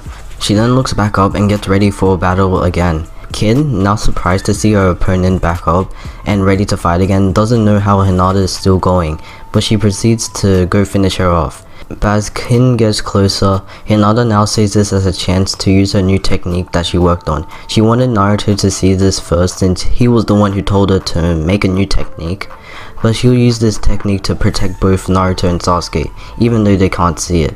Hinata prepares for her new attack while Kin is confused about what's going on. Hinata lets her hands out and then a burst of chakra comes out from the both of them. After that, the chakra in her hands shape into blue lines. The technique that Hinata learned was the gentle step twin line fist. When told to train for the Chuunin exams and also encouraged by Naruto to make a new technique, she pushed herself to her absolute limits in chakra control, creating this new attack move that she just unleashed. The line heads formed from the chakra on her hands can drain someone's chakra network, but only for a while since she had just recently learned this technique. Back to the fight, Kin is in shock seeing Hinata still able to form a new move after all the hits that she landed on her. But without hesitation, she goes to throw more senbon at her. But Hinata dashes quickly towards Kin and lands her first attack with the twin lion fists on her. Hinata then trains some of Kin's chakra, stunning her in place for some time, which gives Hinata a chance to let out a bigger attack. Hinata begins to let out a barrage of hits with her technique, all hitting her perfectly, throwing Kin off her feet and sent flying into a tree. Now that Kin's out of the way, Hinata turns to Zaku now, as she prepares for her next target. Zaku grins when Hinata turns to him since he thinks that she has no chance, and he then runs at her, not letting her get the first hit on him. As he dashes at Hinata, Zaku begins to shoot out his air attacks from his hands, trying to get Hinata off her feet. She barely dodges those attacks and also tries to close in at Zaku, ready to take on a close ranged battle. Hinata readies her next attack with the twin line technique, while Zaku readies his attack with his air. They both come in at each other at the same time, but since Hinata has the twin lions, it gives her a slight range advantage with her attack meeting Zaku first. Zaku gets thrown into the ground by Hinata and his chakra is drained for now. He can't let out any of his attacks for a while. Zaku screams out in defeat, which from a far distance, Dozu hears Zaku. He now realizes that something must be wrong. Dozu turns back around, heading back to his now defeated teammates. Hinata's twin lion fists run out and she's left with not that much chakra at the moment. She walks over to the bushes to check on Naruto and Sasuke to see if they're okay or awake. Hinata does check on them, but they're still not awake from what happened before. She continues to wait for some time, but is still cautious since she remembered that Kin and Zaku had another teammate with them, which was Dozu, who has now returned. He sees Hinata standing around his now defeated teammates while being unnoticed. He wonders on how strong Hinata is to take down both Kin and Zaku. Dozu comes to a conclusion of taking care of Hinata first before he goes to look for Naruto and Sasuke. He jumps down from the tree he was standing on and takes off at a great speed towards Hinata. He readies his metal gauntlet on his right arm, putting it in front of him. Hinata then turns around and finally sees Dozu dashing straight towards her. Without any time to react, Hinata gets slammed by Dozu as blood flies in the air from the hit. But that hit wasn't all Dozu had installed for Hinata. He then lets out his metal gauntlet's ability to manipulate sound waves. He swings his right arm in Hinata's direction, and then sound waves begin to bang into her eardrums. Hinata's view grows blurry as well, while she starts to feel dizzy. Dozu then lets out another attack, laying his fist into Hinata's face, throwing her into the ground. More blood spills on the ground from that hit, painting the grass red. Dozu then looks down on Hinata. "Are you really the one who defeated my teammates?" He then walks up to her and lets out multiple kicks into her body. Hinata then begins to start coughing out blood, and in her head she knows that this is the part where she doesn't stand a chance. She can't take down a guy like Dozu at the moment, and not just because of his strength, but her chakra is very low at the moment. Dozu begins to let out one last finishing kick, but then he stops when he senses loads of chakra coming from a close bush. He slowly walks towards the bush, feeling a rush of strong power in the air as he gets closer. He stops and looks to see who it is. Some seconds later, two figures rise out of the bush, with one having some dark chakra coming out of them and the other having some gleaming chakra coming out. Dozu looks in shock since these are his targets that he was looking for, so that's where they were. They were so close all this time. He takes steps backwards, putting some distance away from his new opponents. Naruto and Sasuke have now come back and are ready to fight. Naruto looks around to see Hinata on the ground, but also Dozu's teammates on the ground as well. He forms a small smile. "Nice work, Hinata, you fought well." Naruto then turns to Sasuke and realizes that he doesn't look all too great. Sasuke has been awakened by the curse mark's chakra. Dozu stands back from both Naruto and Sasuke, knowing that he can't take the both of them on at the moment. He quickly takes Zaku and Kin's bodies in his hands and escapes from Team 7, still shaken by the enormous chakra his opponents had. A while later, Sasuke snaps out of his curse mark state, and Hinata also gets back on her feet. Team 7 then eventually finish the second stage of the exams, since they both have the scrolls, and we now move on to the preliminary rounds, since like in the original, lots of people passed the Forest of Death. And that's where I'm gonna end it off for today, guys. Hopefully you did enjoy, and if you did, make sure to get this video to 340 likes for part 8. So like always, subscribe if you're new, hit the like button and turn on bell notifications. It's been the Blue Fang, peace. What's up everybody, the Blue Fang here, and today I'm back with yet another part of what if Naruto had all of the Bijuu. So last video did so great, and I'm really surprised on how fast the like goal was completed. So you already know I'm gonna have to crank up the likes higher this time, and today I'll be pushing the like goal to 380 likes for a part 9. Now right before I get into the video, subscribe if you're new, hit the like button and turn on bell notifications. So with no further ado, let's get into the video. So last time we left off at the part where Team 7 have finished the second stage of the exams, aka the Forest of Death, and are on to the preliminary round, since like in the original, more people than expected passed the Forest of Death. Also, the Leaf Village haven't been alerted of Orochimaru just yet and are not really out guarding too much. They continue to be on the lookout for Danzo though, since he went rogue. So Hiruzen has no idea what Orochimaru is up to, and now we go into the story where Orochimaru is walking into a dark underground base. He peers around himself, checking out people lining up on the sides, making way for him to walk. He forms that creepy smile he always has and continues his way to his objective, which is to meet up with someone that he had planned to work with. Orochimaru stops in his tracks as a person finally walks out to greet him. And the person, as some of you have guessed, is Danzo, who has taken a risky turn to work with Orochimaru to fulfill his goals on becoming leader of the Leaf Village. "You finally made it, Orochimaru. How did it go?" Orochimaru then goes on to explain what happened in the Forest of Death, telling Danzo about how Naruto has the ability to change his appearance to a hybrid of all of the Biju he has. Danzo nods his head while focusing on what information Orochimaru had acquired. Orochimaru continues speaking, explaining to Danzo about how much surprising power Naruto has. He eventually finishes talking, and that's when Danzo decides to say something. Danzo tells Orochimaru that they will strike their targets on the day of the final stage of the exams. He continues to say that he believes that Naruto and Sasuke will come out victorious in all of their matches and eventually come against each other in the final round. Danzo believes that when Naruto and Sasuke begin to battle each other will be the time to strike and capture the targets that he and Orochimaru are looking for. Orochimaru nods his head, agreeing, and shakes Danzo's hand. This team up is turning out great, Danzo. Just don't turn out to betray me in some way. Got it? Danzo nods his head and Orochimaru leaves to get ready for the climax of his and Danzo's master plan. We now cut to the preliminary rounds with all of the Genin teams getting told the information about how it's going to go on. Sasuke is still feeling tired from the curse mark, while Naruto is feeling hyped and ready to do the stage. Also, Hinata is feeling more confident than ever since she really surprised herself when she took down 2 members of Team Dozu. So this time when she fights, Hinata doesn't really need Naruto's encouragement to start fighting. She feels more confident in herself and is ready to impress people who doubted her, especially Neji. Eventually everybody has been told the rules about this stage and it starts to begin. The first matches contenders are just like in the original, which are Sasuke and that sound ninja guy who was working with Orochimaru. This match goes the same way like it was done in the original, as well as the other matches until up to Naruto's fight with Kiba.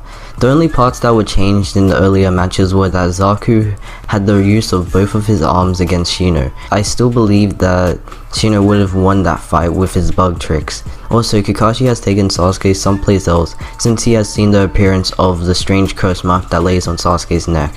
When Kakashi tries to get rid of it, Sasuke tells him that he got the mark from some weird snake-like guy that bit him. Kakashi went quiet when he heard that, as he remembered a long time ago in his Anbu days that he met someone just like that. But this time Orochimaru didn't show up when Kakashi was trying to seal Sasuke's curse mark, since he was setting up the attack on Konoha. But still, Kakashi was sure that the curse mark was from Orochimaru, and after he couldn't seal the mark, he went to tell Hiruzen about this quickly. Now sometime later, after Kakashi has told Hiruzen about what happened, Hiruzen still kept the Chuunin exams still going on even though it's risky, but now the Leaf Village is on high alert, looking out for Orochimaru or Danzo. So we cut to Naruto and Kiba's fight, and as Naruto goes to leave from the spectator seats, Kakashi tells him quickly that he should go easy on Kiba. Kakashi continues saying no matter how far Kiba goes all out, Naruto shouldn't use more than one of his Biju abilities. That's the challenge for Naruto. He's not allowed to use more than one tailed beast ability against Kiba. Naruto gives a thumbs up to Kakashi, telling him that he will do it the right way, and then he walks down to his match against Kiba. When he does that, all the Genin spectating stare at him in fear and shock that Naruto is going up against somebody. They don't speak a word though, remembering that they should fear Naruto for what he's capable of. But when Kiba sees Naruto, he grins and he thinks to himself that Naruto doesn't look that much of a big of a deal, remembering that Naruto was only decent at things in the academy. Naruto grins back at Kiba while getting ready for his match. The referee speaks to both of them first, telling them the rules about this, and then after he finishes, he announces the start of the match. When the match starts, Naruto stands still waiting for what Kiba is going to do, and when he does that, Kiba makes his move by going into his beast mimicry state. This doesn't make Naruto react in any way though, as he keeps standing still, not even putting up his hands in defense. Kiba then circles around Naruto, thinking about why Naruto is being pretty cocky at the moment. Kiba gets angry, he's trying to wait for Naruto to do something, and at that moment he lashes at Naruto, going for a slash with his claws. Naruto continues to stand still, but when Kiba is really close to hitting him, he moves out of the way at great speed. From there, Naruto creates a shadow clone, and only one shadow clone. He lets the clone fight for him while he sits down and waits for Kiba to be completely finished. Kiba and Orochimaru growl at this, and then Kiba smiles, thinking that how can one clone take him down, but secretly Naruto put only a bit of boil release in that clone so he could finish this fight pretty quickly. Kiba then pounces at Naruto's clone using his spinning Fang attack. The real Naruto smiles and then signals his clone to attack, and at that moment the clone completely blitzes Kiba like he was nothing but a single leaf. Kiba and Orochimaru get thrown onto the ground, wounded everywhere. They both don't get up for a while, and that's when the match gets officially ended with Naruto winning the fight. The Genin all stare at Naruto as he walks back up to the spectator seats, and they're all amazed by his surprising power. Kakashi throws a thumbs up to Naruto for going easy on Kiba, and then Naruto smiles with himself being surprised by his own power as well, since he was in his base form at that time. Now the next fight is none other than Neji and Hinata's fight, which Hinata is ready to show everybody what she's got. Neji is confident as well, still thinking Hinata is nothing but a failure of the Hyuga clan's main family. They both come face to face with each other, with Neji telling Hinata to give up and don't fight him. Hinata refuses to do that and is ready to try to beat Neji. Minutes later, the match begins, starting off similar like in the original, with both of the Hyugas going at each other using the gentle fist technique. Neji is able to be winning half of the match due to his superior skills in taijutsu. And when Hinata tries to use the twin line jutsu she used against the sound ninjas before, it doesn't work since Neji has basically blocked off all her chakra by a wide margin. Neji then grins at the sight of what Hinata was trying to do, thinking about if he didn't mess up her chakra that much, he could have seen whatever she was going to do. Neji then walks up to Hinata telling her to give up again, and that she has no chance against him. But when Neji does walk up, Hinata sees this as a chance to attack, lashing back at him, using everything she has left. But when she does that, Neji easily shoves a fist into her stomach, throwing her into the ground. But Hinata gets back up again, coughing out blood and moving forward towards Neji, trying to attack him again. Neji gets angered by this, furious by the fact that Hinata thinks she could beat him when she is wounded like that. He then dashes at her with fury in his eyes, but blinded by anger, Hinata dodges Neji's reckless attack. She then runs up behind him and gets a large hit on him, sending Neji to his knees. But since that's all Hinata has left, she is left frozen, so tired that she can't even move. Neji gets back up and decides to send a finishing attack, but that's when the Chuunin leaders arrive, stopping Neji from laying a hit on Hinata anymore. Hinata then falls down exhausted. That's when it's announced that Neji has won the match. Naruto watches on, angered by how Neji was going to attack Hinata when she was already at her limit. The tailed beast inside of him also is shocked at what Neji was going to do, and they tell Naruto that if he ever gets a chance to go up against Neji, then they're gonna use their full power against that scum. Naruto agrees to them and hopes he gets that chance. Sometime later, Lee and Gaara's match is on, and this time it is a major change than the original, with Rock Lee not even having to go into his 8 gates to beat Gaara, because Gaara doesn't have his automatic sand defense since his mum is still alive and well. Also, his magnet release Rasengan he inherited from his father is still not enough to beat Rock Lee. So Lee wins that round, and then after that, Dozu vs Choji is basically the same as in the original, with Choji not even being a challenge to Dozu. So that's when the preliminary round ends. Sometime later, the final stage of the Chuunin exam is announced to be a one-on-one versus battle, and the contenders all find out who they're going up against, with Sasuke going up against Rock Lee this time instead of Gaara, and Naruto is still going up against Neji. Inside of Naruto, the tailed beasts get excited and are ready to show Neji what happens when you mess with a Team 7 member. The selected Genins all get told they have a month to train for the final stage of the exams, and then after that they all head off to do so. And that's where I'm gonna end off for today, guys. Hopefully you did enjoy, and if you did, make sure to get this video to 380 likes for part 9. Since I think part 9 is going to be so hyped with Sasuke vs Rock Lee and Naruto vs Neji. So like always, subscribe if you're new, hit the like button and turn on bell notifications. It's been the Blue Fang, peace. What's up everybody, the Blue Fang here, and today I'm back with another part of What If Naruto Had All of the Bijuu. So I'm pretty hyped to make this part since it's going to include a lot of things into the story. Also, the like goal for today's video will be 390 likes for a new part, so nothing far from last video's like goal, just 10 more. Now subscribe if you're new, hit that like button and turn on bell notifications. So with no further ado, let's get into the video. So last time we left off with the preliminary rounds finished and the same people passed, except this time Rock Lee beat Gaara, and is now on to fight Sasuke in the final rounds. The Genins who won now go off to train for 1 month to take part in the final rounds at their full power. Now Naruto is just walking around the village by himself, not even determined to train, because since he has all of the Bijuu inside of him, and he's pretty confident that he's able to destroy Neji in their fight.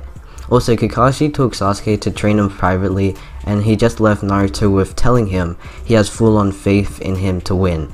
So Naruto continues walking, even though the villagers just stop what they're doing and stare at him for some time, since he's still feared in the Leaf Village. And the villagers are just checking him out so he doesn't do anything that is extreme. But while he is walking, someone jumps in front of him, blocking his way from walking anywhere. The person is pretty big, which is helpful, so he can't let Naruto go anywhere right now. He also looks kind of old. Naruto looks up at him with a confused face. "Hey, get out of my way, old man." The person doesn't move a bit, but some seconds later he reveals himself to be Jiraiya of the legendary signing. Naruto decides to ask what's a signing, and Jiraiya just gets shocked by this, but he tells him about himself anyway. The reason Jiraiya revealed himself to Naruto at this time was because he got some information on the Akatsuki's movements, and they're preparing to get near the Leaf Village soon, which made Jiraiya go straight to Naruto to show him a few techniques that will help him out in the future, especially if the Akatsuki come to him. Naruto and Jiraiya have a long conversation, and Naruto has gotten told that a group called the Akatsuki is looking for him as well, and now Naruto is just annoyed by this since he has Danzo trying to find him, and now this. Also, the reason the Akatsuki are making their moves pretty quickly is because they only have one target to catch, and it would be way easier for them to do it quickly. Now Jiraiya ends up telling Naruto that he will teach him some jutsus that would be helpful and make him stronger than he already is. And Naruto accepts this because it's his goal to become the strongest Hokage that ever lived, and uses abilities to help the village so people couldn't fear him anymore, but respect him. So eventually the two of them head off to do their training. Now Jiraiya teaches Naruto the Rasengan techniques since he believes that Naruto is ready, and also Naruto told Jiraiya that he had already mastered some of his tailed beast abilities. So it takes a week for Naruto to complete the full-on Rasengan, and he didn't even need any shadow clones to help him out, because he has the other Bijuu chakra inside of him to help. Also, Naruto took this seriously because this was a technique made by the 4th Hokage, and he's really inspired by the 4th Hokage, since the tailed beast told him stories of Minato. But they didn't know that Minato was Naruto's father, only Kurama did, and he didn't tell anybody that. For a long week training, Jiraiya really believed Naruto could make the Rasengan easily, and he did, which since of his achievement, Naruto got taken to Ichiraku's ramen to celebrate with Jiraiya. After that, Jiraiya gave Naruto one more challenge in mind, which was to change the chakra nature of the Rasengan to one of the 5 natures at will. Naruto accepted this challenge, and it would take longer for him to do this. We cut weeks after this, just a day away to the final rounds of the Chuunin exams. Jiraiya has gone to collect more information on the closing Akatsuki while he leaves Naruto to finish the training by himself. The reason he is taking so long was because he's trying to choose what nature release he will use on the Rasengan, but he used this time to completely master the Rasengan and also perfecting his chakra control, making him able to make about 15 Rasengans until all of his chakra runs out. But since he's too late to put the nature release on the Rasengan, he just goes with it because he had already trained both his Rasengan and chakra control, making him happy anyway. Now we cut a day later when the final rounds of the Chuunin exams are on. Before going to the location of the exams, he tries to find Jiraiya to thank him for training him, but as he looks around he can't find him anywhere, so Naruto heads off as quickly as he can. He makes it on time, not being late like in the original. He looks around at the contenders of the final round, but he can't find Sasuke anywhere, making him confused on why Sasuke would be late, since he would be the last person on Naruto's list of people being late to battles. Naruto just shrugs and he looks up at a big crowd all watching on. He takes sight of Hinata and waves to her, which she waves back. The tailed beasts inside of him are excited to do this, really hoping to destroy Neji in this fight. They make up a plan telling Naruto that they should play around with Neji first, embarrassing him, and then go on a full attack. Naruto agrees to this and he forms a slick smile ready to do this. So it's revealed that Neji and Naruto's fight is first up on this list, pleasing both Naruto and Neji, with Neji still thinking that Naruto isn't strong enough to beat him, even though he saw Naruto go up against Kiba and completely bully him. But Neji just thought Kiba was really weak. So the match referee first explains the rules to everybody, and then tells the people who aren't fighting in the first match to sit down for now. The fight with Naruto versus Neji is about to start with the two of them staring at each other with serious expressions. Then Naruto forms a grin. Neji then grits his teeth at this. "What do you think you're grinning at? You know you're still gonna lose, monster." Naruto continues grinning, then starts to laugh a bit, while not replying to Neji. Some seconds later, the match referee tells them to start the battle. Naruto jumps backwards from Neji first, putting some distance between him. He then throws multiple kunai at his opponent at great speed. The kunai cut into the air, blitzing towards Neji. Neji successfully reflects the kunai out of his way, but he admits to himself that Naruto was pretty fast with that. He then dashes at Naruto because he thinks Naruto is staying away from him since of the gentle fist technique. He grins at this and he races at his opponent at full speed with his hands ready to attack. As Neji is running, Naruto creates some shadow clones while putting boy release in one of them. After that, he forms ink into the air to cover up his and his clone's appearances. Neji laughs at this and wonders why Naruto is covering his appearance, even though the Byakugan can see through this. But Naruto has a plan against Neji and has officially taken action of it. The clones will charge at Neji while covered in the ink, but then one of the clones forms a Rasengan in the ink. Neji sees one of the clones form some chakra into their hands, but he also sees some other clone with a higher chakra level than the others, which is the one with the boy release. So Neji, not knowing how big of an attack the Rasengan is, he plans to attack the clone with boy release first, since it has higher chakra than the Naruto clone with the Rasengan. So Neji proceeds to block the boy release clone first, letting the Rasengan one attack him since he thinks that it wouldn't do that much damage. But as he goes to block the clone, the ink vanishes, revealing to Neji that a big chakra sphere is heading right towards him. Without any time to react, the Naruto clone with the Rasengan drives into Neji's side, throwing him across the field. The clones then disappear, with Naruto smiling in excitement that he was able to deceive Neji like that. A lot of blood shoots out from Neji from Naruto's attack, and he isn't even able to get up. The match then ends with Naruto as the winner, leaving everyone with surprised faces and shock that a Hyuga clan member got beaten by Naruto. The next fights are Shino vs Conqueror, since Sasuke still hasn't shown up yet. I believe that Shino would win this battle since, bugs are a puppet master's worst nightmare. Now the fight after that is Dozu vs Shikamaru, because Dozu didn't get killed by Gaara in this timeline, and his original fight he was meant to have in the final round was against Shikamaru. Now I think Dozu would win this fight because Shikamaru doesn't have that much information on his sound techniques, but it would still be a close match. Also, Dozu would be way more aggressive in this battle than Tamaru was in the original. So now Rock Lee waits for Sasuke to actually arrive, and the referee is soon going to disqualify Sasuke if he doesn't show up. But at that moment, he arrives next to Kakashi like in the original. As Rock Lee sees this, he hurries down into the field, ready to take part in this fight against Sasuke. Some minutes later, the match begins with Sasuke dashing at Lee with no hesitation. By the speed Sasuke is going at, Rock Lee is very surprised by this, and Sasuke is able to hit him, but he quickly regains his balance. Lee then drops his weight so he can rival Sasuke's new speed. In the crowd, Guy checks out Sasuke's speed and realizes this is the same kind of fast Lee was going at without his weights. Sasuke dashes at Lee again, but this time Lee dodges and he is able to barrage Sasuke with multiple punches, sending him into the ground. Rock Lee then races back up at Sasuke, driving another punch into his face.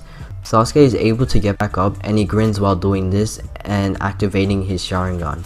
Now the real fight starts now. Sasuke shouts this as he speeds up at Rock Lee, going at him with a swift roundhouse kick. Lee dodges quick enough, but Sasuke flickers behind him and sends another kick into his back. The crowd watches on, only seeing blurs dashing through the air, since Sasuke and Rock Lee are way too fast for their eyes to see at the moment.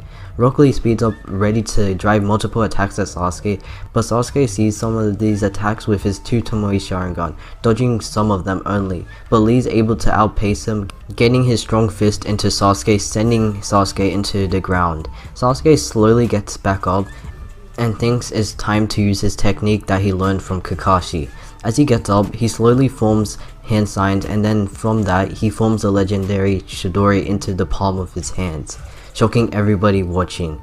And that's where I'm gonna end off the video for today. Hopefully you did enjoy, and if you did, make sure to get this video to 390 likes for the next part. So like always, subscribe if you're new, hit the like button and turn on bell notifications.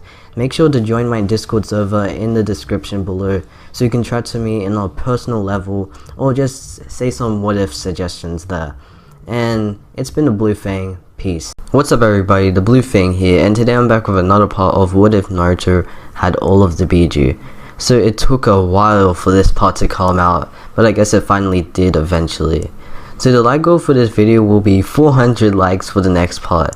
So let's see if you guys can hit this one as well, because it took some time for the last like goal to get hit, and let's just see if you guys can complete this one. Now before I get into the recap, subscribe if you're new, hit the like button and turn on bell notifications. So if no further ado, let's get into the video. So last time we left off at the part where Sasuke and Rock Lee were going up against each other on the last stage of the Chuunin exams. Sasuke has currently been pushed to use his Chidori, forming it in the palm of his hand. Blue sparks fly from the lightning blade as Sasuke gets ready to run at Rock Lee. Lee is pretty surprised by Sasuke's new move he had just revealed and prepares to get ready for an incoming attack. The crowd watches on in shock and excitement, and Guy is pretty impressed by Sasuke forming the Chidori. Now he just hopes that Lee can handle whatever Sasuke is going to do. Also in the crowd, Naruto is grinning by this, thinking that maybe Sasuke can go face to face with him with his new speed and jutsu. Now Sasuke is done setting up his new attack and lashes out at Lee, with determination in his eyes. Rock Lee on the other hand is ready and also runs at Sasuke, surprising the crowd even more. Sasuke and Rock Lee look at each other with the both of their eyes showing they want to win this fight. They continue dashing at each other until both of the fighters get into attacking range. That's when they both let out their attacks, with Sasuke slashing his Chidori at Rock Lee and Lee going in with his Leaf Hurricane. They both finish attacking and the crowd looks down to see who won in the aftermath. Sasuke stands still, surprised to see himself deal with Lee already, and Rock Lee is on the ground, with people thinking that he has been defeated. Sasuke's Chidori hit Rock Lee pretty hard, making him win in both of their attacks. But as Sasuke thinks it's all over now, Rock Lee swiftly gets back up, unnoticed by Sasuke, and forms a grin on his face as he looks up at Guy Sensei while Guy gives him a thumbs up, indicating that he's now allowed to do his special move. Sasuke turns around at the same time that Lee is charging up his iconic 8 gates technique. Rock Lee lets out a loud scream as the power of youth flows within his body. Sasuke takes steps backwards, with his eyes widened in shock of his opponent's new power he had just revealed. From the crowd, Kakashi looks at Guy, shaking his head while laughing to himself, thinking about how Sasuke learned the Chidori and how Lee had already learned the 8 gates. Rock Lee continues charging up until he reaches the max level he had learned from Guy Sensei, the 5th gate. As he reaches this gate, he is now ready to continue his fight. Sasuke is intimidated by this and thinking about how he's going to lose against Rock Lee once again.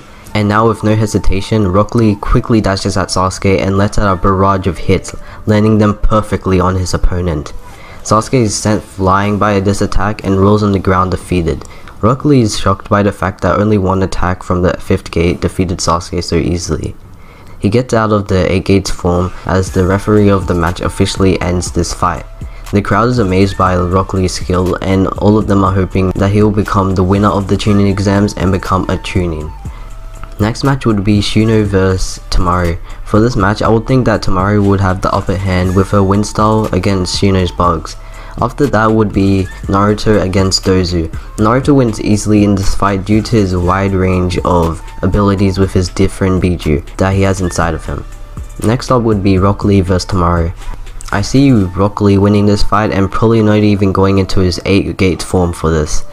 Now the final fight that everyone has been waiting for in the crowds has finally arrived. The final match of the Chuunin exams is here. From the seats, Hiruzen looks down on Rock Lee and Naruto getting ready for their fight. He predicts that this would be an interesting battle since of Rock Lee's 8 gates and Naruto's Biju. But as the two opponents stare each other down, hyped for their battle, a large bang comes from out of the Chuunin exams stadium. The bang rings into everyone's ears, almost deafening them. Some guard shinobi look up out of the stadium to see what the problem is, and that's when they see 3 large snakes making their way into Konoha. Also, Kabuto, disguised as an Anbu member, puts some of the crowd to sleep while more Anbu that are from Danzo's route helped him out as well. The reason Kabuto wasn't in the Chuunin exams like in the original was because Orochimaru was already getting information from Danzo, and he didn't need Kabuto to spy for him. The remaining shinobi that hadn't been put into a genjutsu get attacked by loads of Anbu members that come out of nowhere. Kakashi and Guy defend themselves against the attacking Anbu, while Rock Lee and Naruto are confused on what's happening right now. And as Naruto looks up, he sees a man with a bandage on one of his eyes holding a walking stick as well. Rock Lee sees this too and wonders who this person is. Elsewhere, Sasuke is resting after his fight with Rock Lee, and his stamina is pretty drained out from using his Chidori. He heard a loud bang out of the Chuunin exam stadium, but he just thought it might have been an attack from one of the genin. so he hasn't noticed that Konoha has now been infiltrated by both Orochimaru and Danzo. Also, Orochimaru and Danzo's plans were kind of changed due to the reason that Sasuke didn't win his fight and enter the final match. And now Orochimaru has to try to find Sasuke himself, and Orochimaru is not going to go up against Hiruzen right now since the 4th Kazekage is with him. And he wouldn't want to mess up with 2 Kages, but Danzo chose to go and get Naruto by himself, who is in an open field right now. So soon Danzo would have to find himself up against 2 Kages. We cut to when Hiruzen and Raza are confronted by Danzo, who has distanced himself away from them right now, as he tried to get a better view of his target, who we know as Naruto. Hiruzen forms a serious expression as he meets Danzo once again. So you plan to attack today, huh? Was the real target Naruto or the whole village? Danzo surprisingly grins at this. Hiruzen, I would say both, but it was your dear student Orochimaru who chose to attack the leaf as well. I just went along with him because he has been quite helpful to me. Hiruzen grits his teeth after hearing Orochimaru's name spoken by Danzo. Orochimaru as well now, huh? I've heard he's been around here in the Chuunin exams for some time, but I never thought he would be working with you. Hiruzen turns to Raza and tells him to get as many people away from the enemy, and says he will take care of Danzo himself. Danzo chuckles at what Hiruzen just said, since Hiruzen thinks that he has a chance against Danzo. Raza leaves to do what he has been told to do right now, while Danzo and Hiruzen get ready to fight. We skip to when Naruto and Rock Lee get attacked by multiple Anbu members, which are from Danzo's route. One Anbu member swiftly comes from behind Naruto unnoticed and goes for a sneak attack, but as Naruto tries to defend himself against another different Anbu, he puts on his lava body armor from the Four Tails ability, in the process of defending himself against that Anbu. And as the one from behind him goes to sneak attack him, they get burned from the extreme heat that's coming out of Naruto right now. They didn't even need to touch Naruto to get burned straight away. Now a bunch of Anbu are distancing themselves away from Naruto at the moment because they wouldn't want to get burned as well. And as they do this, the few Anbu with water nature chakra let out water attacks at Naruto, hoping to drain his lava away. But when it fails, they're in shock and are waiting for what Naruto is going to do next. While Naruto is still in his lava release form, he makes a Rasengan in the palm of his hands, creating a lava release Rasengan at will. As he finishes forming this, he dashes at his enemies, full on charging at them with his lava fueled Rasengan.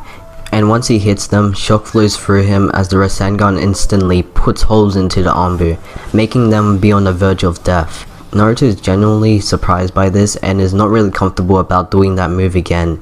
Inside of him, Kurama chuckles seeing all of the Anbu get hurt like that, which Son Goku tells him to shut up right away, as Naruto is feeling kind of uncomfortable as the Anbu slowly die from his attack.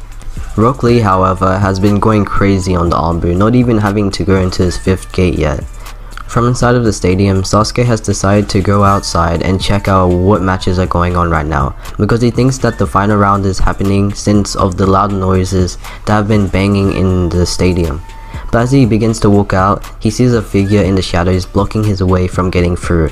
This person is Orochimaru, who has finally found his target once more. Sasuke freezes in place as he has felt this menacing chakra before. He just can't remember when. All he remembers that this chakra is very evil and belonged to a possible enemy.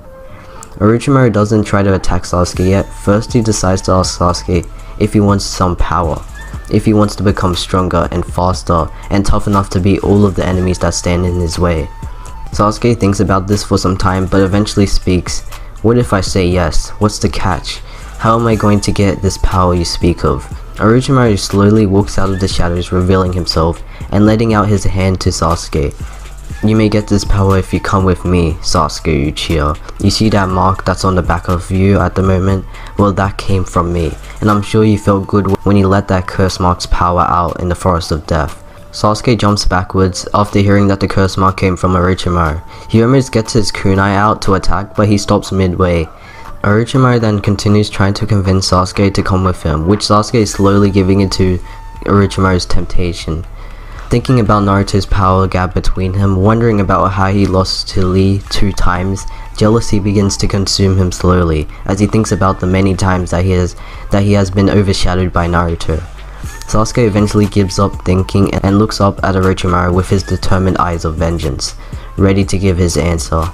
And that's where I'm gonna end it off for today, guys. Hopefully you did enjoy, and if you did, make sure to get this video to 400 likes for part 11. Sorry for leaving you at a cliffhanger there, but it just makes the next part more hyped up. So like always, subscribe if you're new, hit that like button and turn on bell notifications. So it's been the Blue Fang, peace. What's up everybody, the Blue Fang here, and today I'm back with yet a new part of What If Naruto Had All of the Bijuu. So the last part got a lot of likes, better than the last like goal, and so today I've decided to drop the like goal to a lower version of last time. So if you want to see the next part of this What If, you guys will have to get 350 likes for the next part. I'm sure you guys will hit this one. Now before I get into the recap, subscribe if you're new, hit the like button and turn on bell notifications. So if no further ado, let's get into the video. So last time we left off with Konoha getting attacked by both Danzo and Orochimaru. Danzo has found Naruto, his target, but is now left to fight Hiruzen to get to him. Also, Orochimaru has already confronted Sasuke and is awaiting for his answer if he would come with him. Now Rock Lee and Naruto have finished defeating all of Danzo's Anbu that came at them. And after that, they see the third Hokage preparing to battle some guy with a bandage around his eye. Naruto gets closer to get a better view of who Hiruzen is going up against, and who the real person that started all of this is. That's when he realizes that this person is Danzo, as he saw the signs that had the same guy's picture on it. Naruto calls Rock Lee over to him so they can go and help Hiruzen out. As they do make it to Hiruzen's spot, the third Hokage tells them that he'll deal with Danzo himself, also explaining that he needs Naruto to get to a safe place since Danzo is targeting him. Naruto forms a serious expression and looks Hiruzen dead in the eye. "Look, Lord Third, I'm not going to run and hide. I'll get away from Danzo, but I'm going to be useful to the village and show them that it's okay to not be afraid of me." Hiruzen nods his head and smiles. "When you do that, Naruto, watch out for someone else called Orochimaru. He has long black hair and pale skin. He's still out there, so watch out."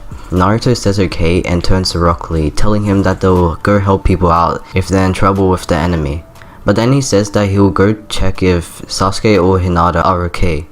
Rock Lee nods his head and then the both of them part ways. As Naruto heads off, Danzo forms an evil grin as he is now really interested in Naruto and hopes to finish his fight with Hiruzen quickly. We cut to when Naruto has made it inside the stadium, where people would be when they're resting or recovering from their battles. That's where Sasuke would be at the moment, and maybe Hinata.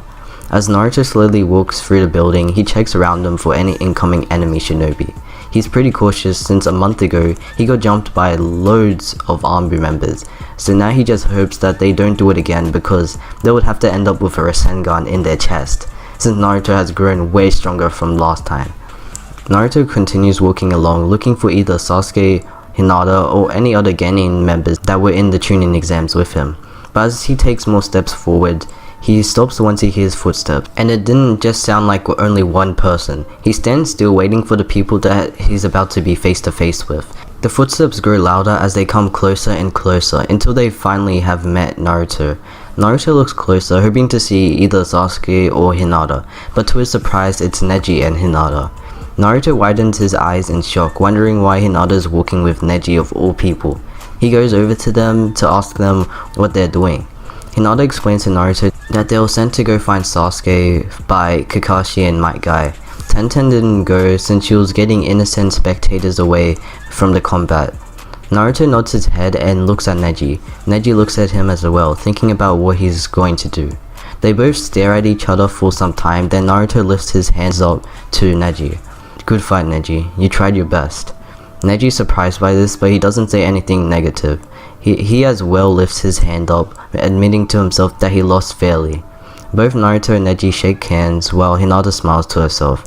Now the three of them continue their search for Sasuke, leading them deeper into the building.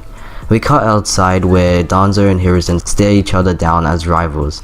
Danzo stretches his arms out ready for battle. "Well, Hiruzen, I guess this will be our very first fight against each other, and it will certainly be our last." Hiruzen grits his teeth and with no hesitation, he starts off with the biggest fireball jutsu. Knowing that Danzo is strong, he starts off with a bang. Danzo quickly gets out of the way, but some of the fire burns through the bandages on his right arm, revealing his Sharingan that he stole, and his arm which is modified with Hashirama cells. Hiruzen is really shocked by this and wondered how he didn't even know about this in the first place. Danzo grins. Oh, so you can see it now. Well, Hiruzen, here are my Sharingan eyes. As you can see, I have more than 2. Hiruzen rushes at Danzo with fury in his eyes. Danzo notices that Hiruzen is going quicker than before, and just like that, Hiruzen gets a kunai stuck into Danzo's chest. Danzo coughs out blood and falls onto the ground. Hiruzen is surprised by how quickly he defeated Danzo, but he's happy he did so. He looks on the ground to see his fallen opponent, but as he does that, Danzo's body begins to vanish. Hiruzen starts to look around himself, confused about what's going on. That's when he sees Danzo ahead of him, standing still with no injuries. Hiruzen can't even get a word out to ask what's going on. Danzo starts to stretch again. Well, Hiruzen, that's one of my secret tricks. I let you have that kill, but this time I'm not going to hold back. Danzo races at Hiruzen, throwing wind-infused shurikens at him. Hiruzen is able to burn them away with a smaller scale fireball jutsu, but some of them become faster and they slice into his skin. That's when Danzo gets in range with him and goes for a punch. The punch lands perfectly, but Hiruzen comes back going for a hit as well. Both Danzo and Hiruzen feel the impact of both of their attacks, and they get thrown to the opposite of each other. Hiruzen is first to get back up, dashing in at his opponent once more, hoping to find whatever Danzo's trick is. But as he goes for another attack, he gets frozen in place. Danzo slowly gets back up, staring at Hiruzen's frozen body. On the third Hokage's body, a curse seal begins to appear, paralyzing him in place. Another one of Danzo's many tricks has been put in action in this battle. As Danzo stares at Hiruzen, he wonders why he hasn't killed him yet. Why he's still holding back against his old friend. He was able to betray him, yet he still doesn't have the will to kill him just yet. We cut back to where Naruto, Neji, and Hinata are at the moment. The 3 of them continue walking along, searching for their target, but that's when they see Sasuke and Orochimaru walking towards the exit. Naruto calls out to Sasuke, telling him that they've come to find him, but then his eyes widen as he sees the person next to him with the long black hair walking with Sasuke. Sasuke, why are you walking with that guy? Sasuke slowly turns around and stares at Naruto. Naruto, I don't need you to come looking for me. Stay out of my way, okay? I'm just going on a little trip. From behind Sasuke, Orochimaru forms a creepy smile. Also, yes, Sasuke has agreed to go with Orochimaru to get that mysterious power that he craved for. He fell into Orochimaru's trap, but he just couldn't turn away from a deal like that, as Sasuke always thinks that he's in Naruto's shadow and can't be a match against him. But Naruto explains to Sasuke that Orochimaru is the enemy, and that he should come back now. Sasuke ignores Naruto and walks out with Orochimaru. That's when Naruto, Neji, and Hinata all run at Sasuke. But when they do that, the sound fall all come out of nowhere and stop the 3 of them from getting closer. Naruto becomes angry at this, and his goal now is to get Sasuke back. First he activates his lava armor, then he fuels himself with Boya released to give him a little speed and power boost. After that he races at the sound fall, preparing to not hold back his power in any way. Naruto is able to take down both Jirobo and Tayuya easily, leaving Zakon and Kidomaru with Neji and Hinata, trusting that they would be able to take down the remaining sound for themselves. Naruto exits out of the stadium, ready to meet with Orochimaru and Sasuke once again. We cut to Kakashi and Might Guy cleaning up the remaining enemy Anbu members, and taking out almost all of the enemy shinobi with Konoha's forces. Also, the Kazekage helped them out as well. Kakashi wonders if Neji and Hinata have found Sasuke yet, because it's been a pretty long time since he last saw them. Rock Lee is able to meet with both Kakashi and Might Guy, so he can go check if they've cleaned up on their side. While looking around Rock Lee, Kakashi wonders why Naruto isn't with him. He decides to ask him that. Lee explains that Naruto went to go find either Sasuke or Hinata to check if they're okay. Kakashi nods his head and calls out to Guy that they should see if Hiruzen and Danzo have finished their fight yet. Rock Lee goes with them as well. The 3 of them eventually make it to the rooftop where the 3rd Hokage was battling the Konoha trader. They look around as they see the aftermath of the battle. All of them realize that the fight has been over for quite some time, and they go looking around if Hiruzen or Danzo have fallen. When they do this, Rock Lee spots a body on the ground. Kakashi, Guy, and Lee walk over to the body, and they see the Hokage cloak on top of the body with blood spilt on it as well. They all go frozen for a bit, then they crouch down and pull off the cloak to see who's underneath it.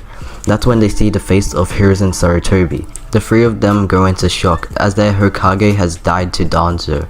Before Kakashi becomes sad over Hiruzen's death, he wonders where Danzo is at the moment, as he didn't see him go anywhere. He just hopes that Naruto wouldn't have to come face to face with Danzo. Guy crouches down and lifts up Hiruzen's body and takes him elsewhere, with Kakashi and Lee following behind. We cut to Naruto about to confront Orochimaru and Sasuke, but as he gets in range, Orochimaru hits him with a great speed.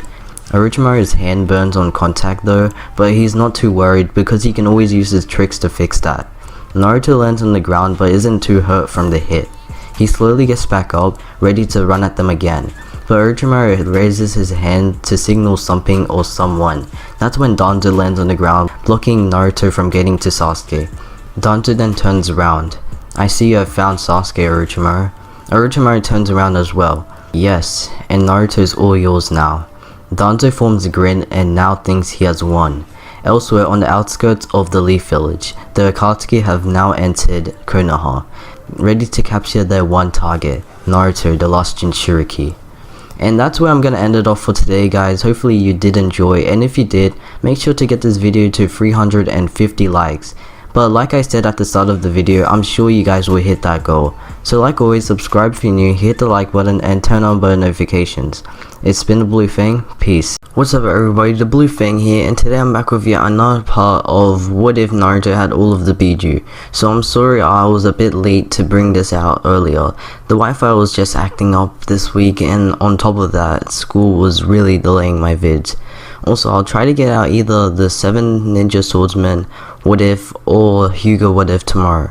Now the like goal for this video will be 390 likes for the next part. So before I get into the recap, subscribe if you're new, hit that like button and turn on bell notifications.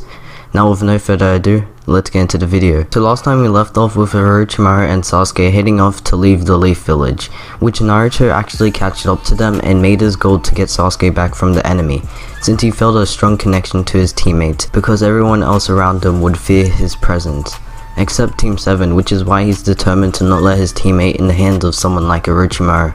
So when Naruto catched up to them, Danzo finally finished his fight with Hiruzen and blocked Naruto off from getting anywhere else. Also, the Akatsuki have finally entered Konoha.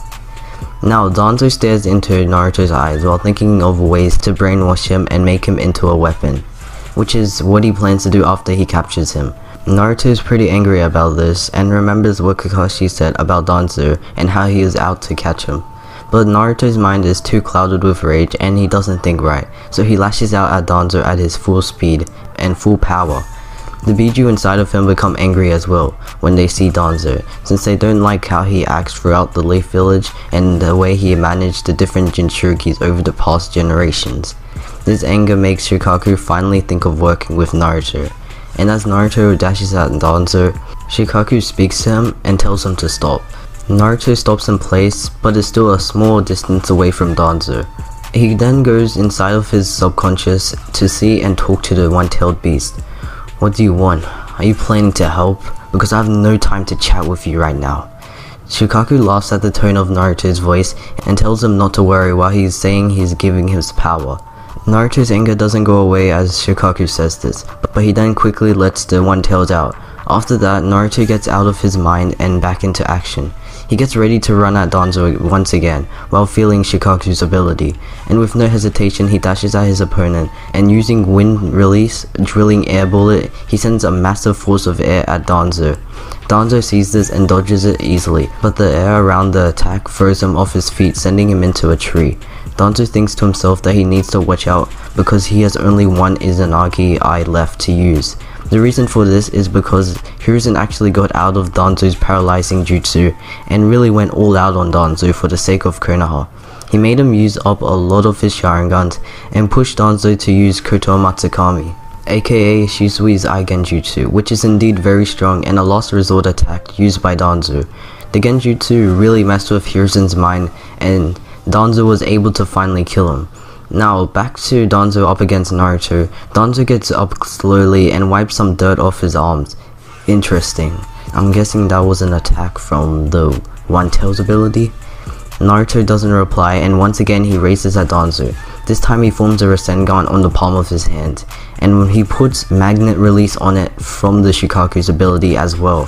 Danzo then dashes at Naruto the same way Naruto did to him, hoping to put his paralyzing jutsu on him, the same way he did with Hiruzen, but he plans to hold back on Naruto since he's planning to capture him and not go for the kill. When he sees the Rasengan in his opponent's hand, Danzo wonders if that's Minato's jutsu, because it looks like it, even though it's a little different since of the magnet release upgrade. He goes on to think who would even try to teach Naruto that. While Danzo wonders of the people who know about the Rasengan, Naruto proceeds to get into a perfect range of attack and he sends the Rasengan into Danzo, but Danzo uses his arm with the Hashirama cells to shield him, as he plans to test whether the Rasengan is strong or not. But when Naruto's attack lands on Danzo, it does nothing. No sort of impact comes upon Danzo. Naruto wonders what's going on, which Danzo does the same, but then weird markings form around Danzo's body. They look like curse seals, and when they form all around Danzo, he's unable to move. Danzo is surprised by this and Naruto forms a quick grin as he goes for multiple attacks at an immobilized Danzo. Danzo takes all the hits easily, and only a couple of seconds later he's unfrozen from Naruto's Rasengan and he sends his opponent flying. Naruto slowly gets up from Danzo's attack while Danzo gets himself ready again. Naruto starts puffing up some air as he's getting tired while his chakra starts to go away. The reason for this is because he used too many big attacks. Danzo sees this and he blitzes to Naruto's side and readies to paralyze him with his curse seal. After he does that, he plans to knock Naruto out and take him elsewhere. As Danzo goes for his next move, a loud explosion erupts in the village. More explosions continue to blast throughout Konoha as well. And in the sky, Danzo sees someone flying on top of something that looks like clay. While staring at the person, he sees another figure next to them, and the both of them have matching cloaks. Danzo gets to a high place to see what's going on. When he does this, he looks down at where some of his armors are meant to be at the moment, but all he sees are dead bodies laying next to each other with the same marks that look like they could come from a sharp weapon. Danzo lands back on the ground next to Naruto and he goes to attack him with his curse seal. When he does this, he hears someone say Bansho Tenin behind him, and a strong air pressure grabs him while sending him towards wherever it came from. From there, he lands next to a person who did this attack. Danzo looks up to see who it is, and he sees two purple eyes staring down at him. He gets up and goes for an attack quickly, but the person dodges easily and he sends another attack at Danzo, using Shinra Tensei to send him into a tree. Yes, Danzo has now met Pain, and the other paths land next to Pain who attacked Danzo. 6 identical figures all look at Danzo while giving off a menacing aura. The Deva Path dashes at Danzo, and using one of his chakra rods he stabs it into Danzo, straight into the heart. You shall know pain. Danzo drops to the ground as blood trickles onto the grass, but slowly his body vanishes as he finally used up his last Izanagi. Danzo is then seen standing on a tree above the 6 paths of Pain. Pain is interested by whatever move Danzo just used, but he plans to not take his time killing him once again, and he sends one of the paths at his opponent. The path he picked was the Asura path, which sends multiple missiles at Danzo. From a distance, Naruto slowly gets up from where he was, as he tries to regain his strength while wondering about who these new people are. When he does this, the missiles that were sent by Pain all hit Danzo, making an explosion. But swiftly Danzo escapes from the attack and the missiles hit the tree instead. But he's gotten tired from the fights that he has had, including the one against Hiruzen, which took a lot of chakra from him. And with Pain thinking that there was no time to waste, the Deva Path gets sent to attack Danzo, and using its moves, it is able to get rid of Danzo easily, sending his body into different trees multiple times, slowly killing him. And as the Deva Path does its final killing attack, he sends Danzo straight into the ground, with the impact being so strong it kills him straight away. The jinchuriki is mine, and not yours. Naruto, seeing all of the action, puts him in shock, as his eyes are wide open from seeing Danzo getting sent to his death. He continues to look as his new opponent begins to walk towards him. Pain slowly walks to his target, while the other Pains follow on behind. While Pain is doing all of this, the rest of the Akatsuki are lowering Konoha's defenses to make sure no one comes after them when they take Naruto. From the skies, Deidara sends bombs into the ground with Sasori by his side. Hidan and Kakashi take away the defenses that are in the Chuunin exam stadium, as well as Konoha, who is close to Pain and taking out Danzo's Anbu that are near him. Obito and Zetsu look upon the action that is in the Leaf Village, as they sit high above waiting for the target to be taken. Also, Obito isn't officially in the Akatsuki yet, so that's why he's keeping some distance away from everyone else except Zetsu. And Pain knows about this since Obito is the real leader of the criminal organization. Itachi and Kisame make their way through the village, but knowing that if the Akatsuki takes Naruto, Itachi goes to find Sasuke first because it might be the last time he sees him. Kisame doesn't notice Itachi disappearing from his side as he continues killing more Konoha shinobi.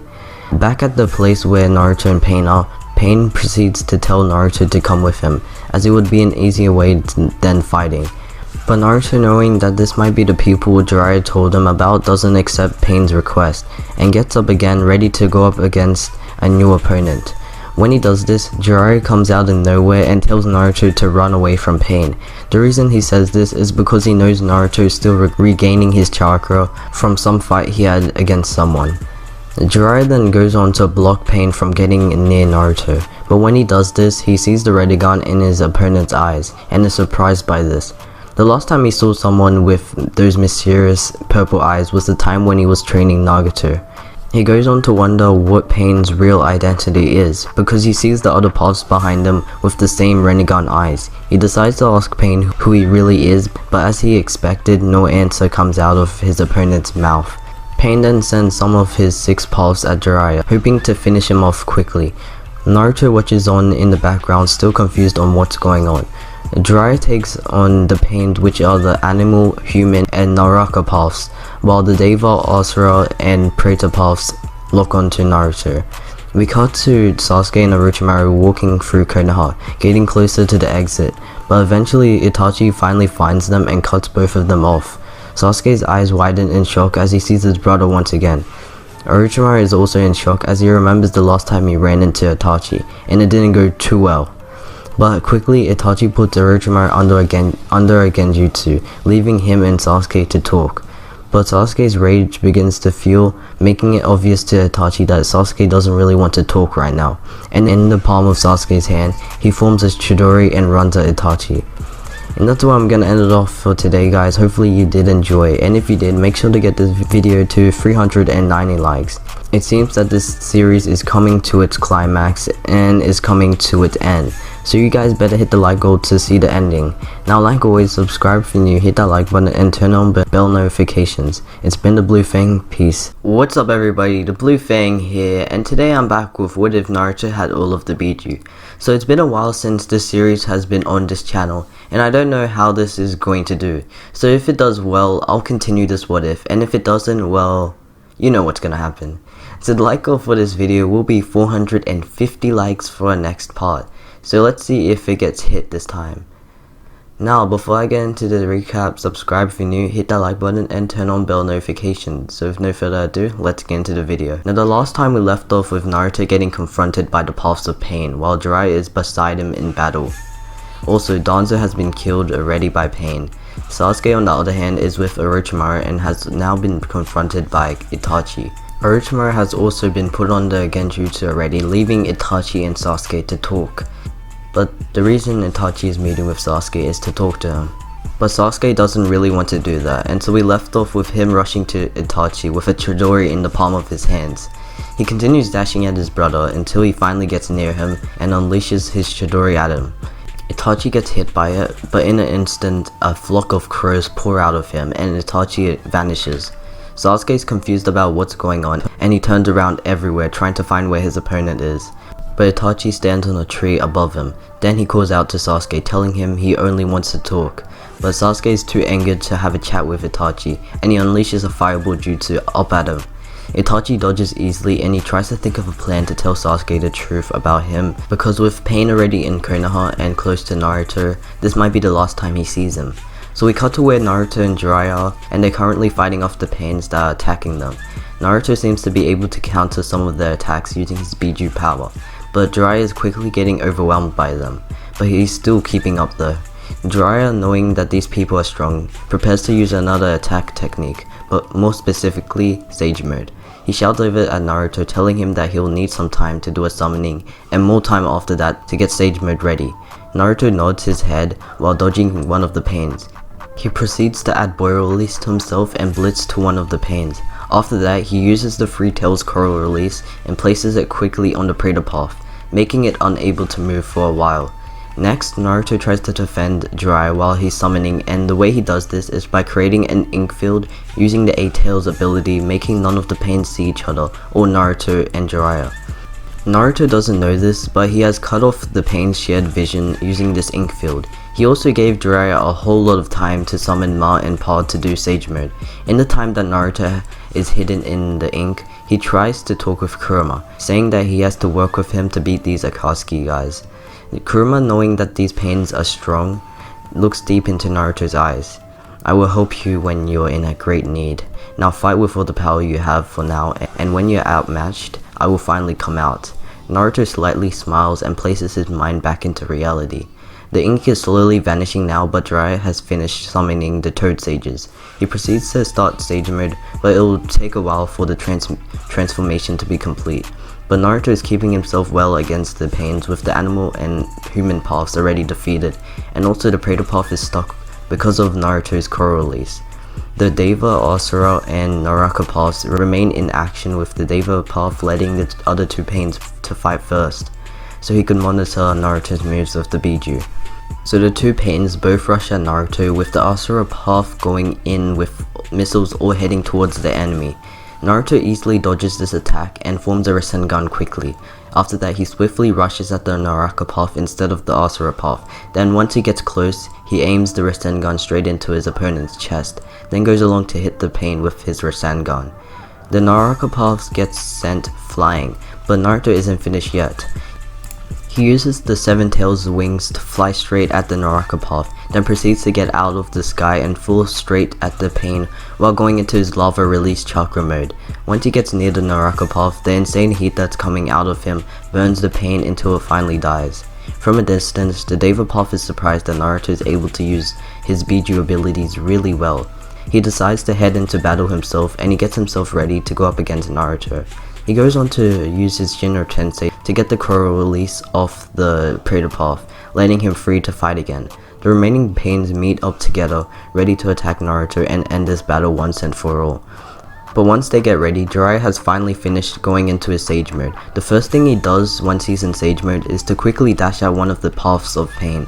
The one he's rushing at is the Predator path, and once Jiraiya is near him, he forms a massive Rasengan to attack the pain. But as he does this, the Rasengan begins to disappear, but it's actually getting absorbed by this pain, surprising both Jiraiya and Naruto. Jiraiya stops the Rasengan and distances himself away from the paths of pain. He goes close to Naruto and decides to ask him what all their techniques are. Naruto quickly tells Jiraiya that the pains all have different abilities from what he saw. He continues to say that the cyborg-looking pain has the ability to weaponize his own body. The one Jiraiya just fought looks like it could absorb chakra, and the last one is able to manipulate forces with pushing and pulling. He saw the pain do this to Danzo, leading to Danzo's death. Now that Jiraiya has been informed on the paths of pain's abilities, he takes caution on what attacks he should use now on. But while he's looking at the pains, he looks closer at the Deva path, noticing something familiar in his face. He keeps staring until he finally remembers whose face he remembers that the Deva path has. Yahiko from their village hidden in the rain. That's what he finally comes to realize while staring at the Deva path. But he still wonders about how Yahiko has the Rasengan and is not acting like his usual self. But while Jiraiya is thinking about this, the paths of pain make their moves, as the Asura path sends multiple missiles at both Naruto and Jiraiya, and when they dodge, they get separated from each other, which is intentional. After this, the Deva path starts his attack by using Shinra Tensei on Naruto repeatedly, pushing him back into a tree. Jiraiya tries to go at the pain, but the Asura path and Predator path go at him first. The Deva path continues pushing Naruto backwards, trying to make him give up on this fight, but Naruto calms himself, taking pain's attack. Blood flies out of him, but he still keeps himself calm. He tries to use the Seven Tails wings to fly out of Pain's pushing range, but it doesn't work. Now there's no other way to get out of his opponent's attack right now.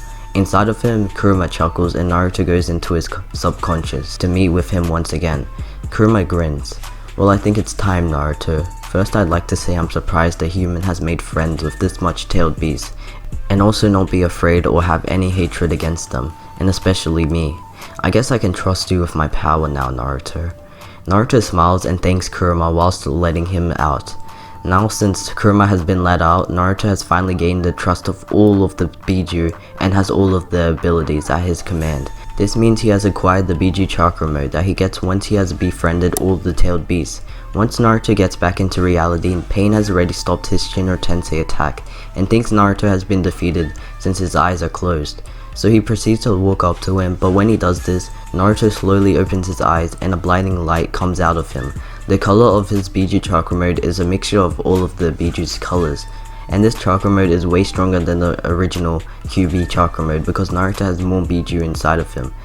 Pain jumps backwards quickly at the sight of Naruto's new appearance, but as he does this, Naruto swiftly blitzes behind Pain and goes for a hard punch into his back, sending him into the ground.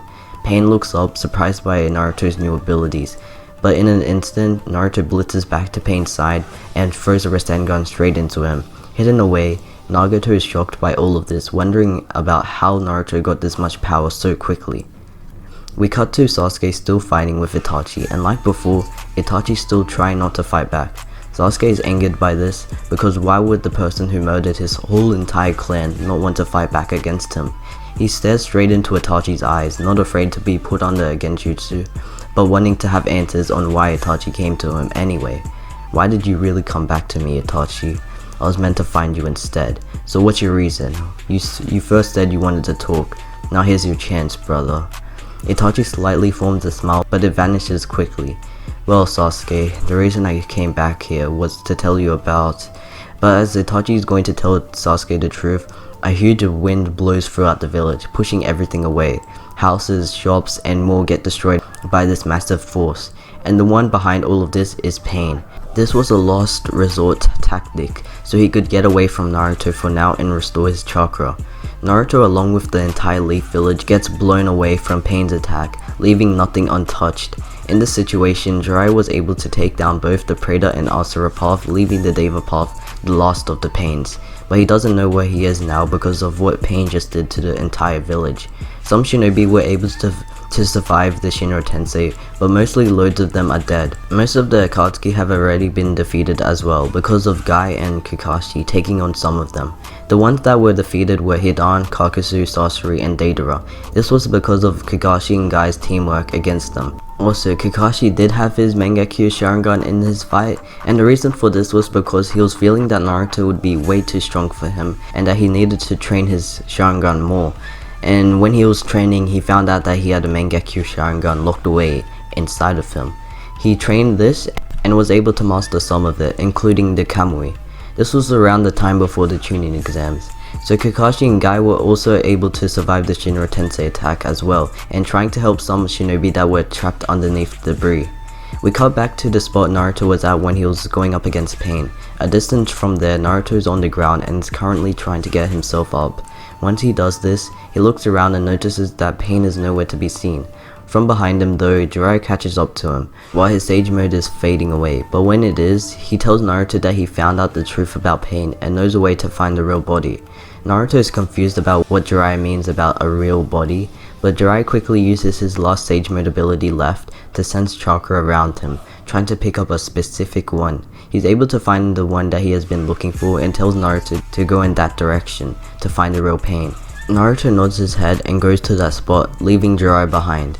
And that's where I'm gonna end off this video for today. Hopefully you did enjoy, and if you did, make sure to get this video to 450 likes for the next part.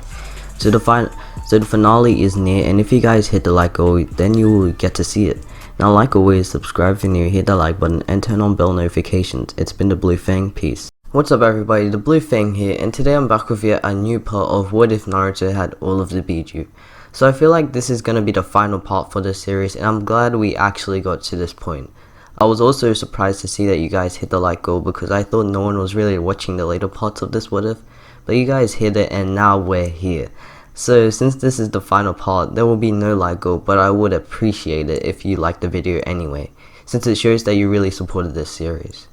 Now, before I get into the recap, subscribe if you're new, hit the like button, and turn on bell notifications. So with no further ado, let's get into the video. So last time we left off with all the paths of pain getting defeated, except the Deva path, who decided to let out one last attack which destroyed the Leaf Village, just like in the original. The Deva path is now trying to restore its chakra, but it doesn't know that Naruto is on his way to go to the real host, thanks to Jiraiya who sensed Nagato's chakra.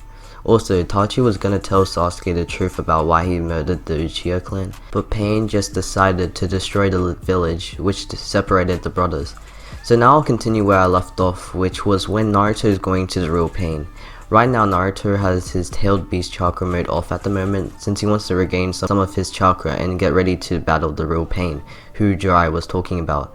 While he does this, at the place Nagato is hiding at, Konoha has just flown in, waiting next to him for the Deva path to regain his chakra and finally capture Naruto, along with all the Biju inside of him.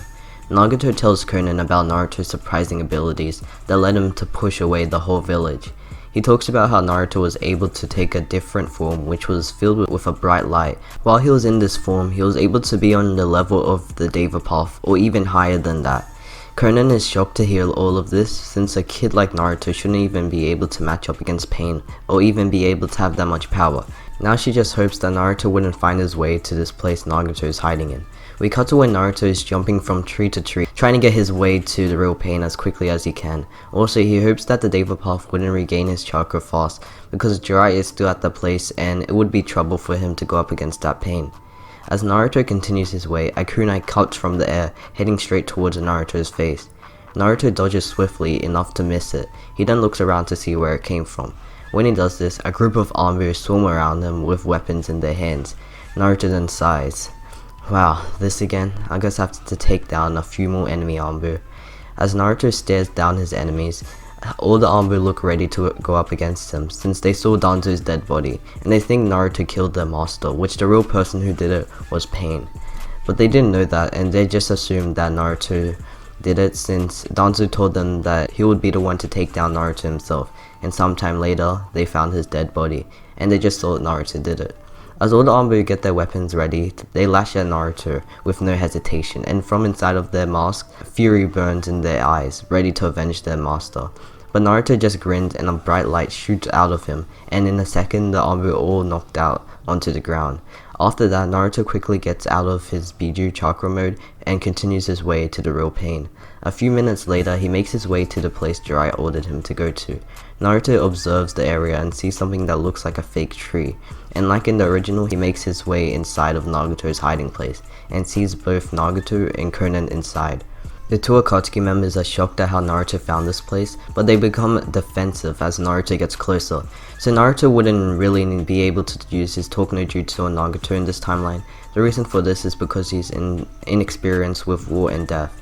With the only time he saw an important death happen was Zabuza at this point in time. So he wouldn't be able to convince Nagato to become good, which would lead to him having to take him down using his own strength against both Nagato and Konoha. Knowing that he can't be able to change Nagato's belief on peace and war, the only thing Naruto could do is to bring him to the high up shinobi to put an end to him. So Naruto goes into his tailed beast chakra mode and takes both Nagato and Konoha with him back to everyone else. We cut to where Sasuke is at the moment, with him actually surviving the Shinra Tensei pain casted upon the village. He gets up slowly, regaining his balance, and looks around the unknown area that he's at. He begins to walk around, checking if there's anybody with him. But as he walks, he begins to see a tall figure walking around as well.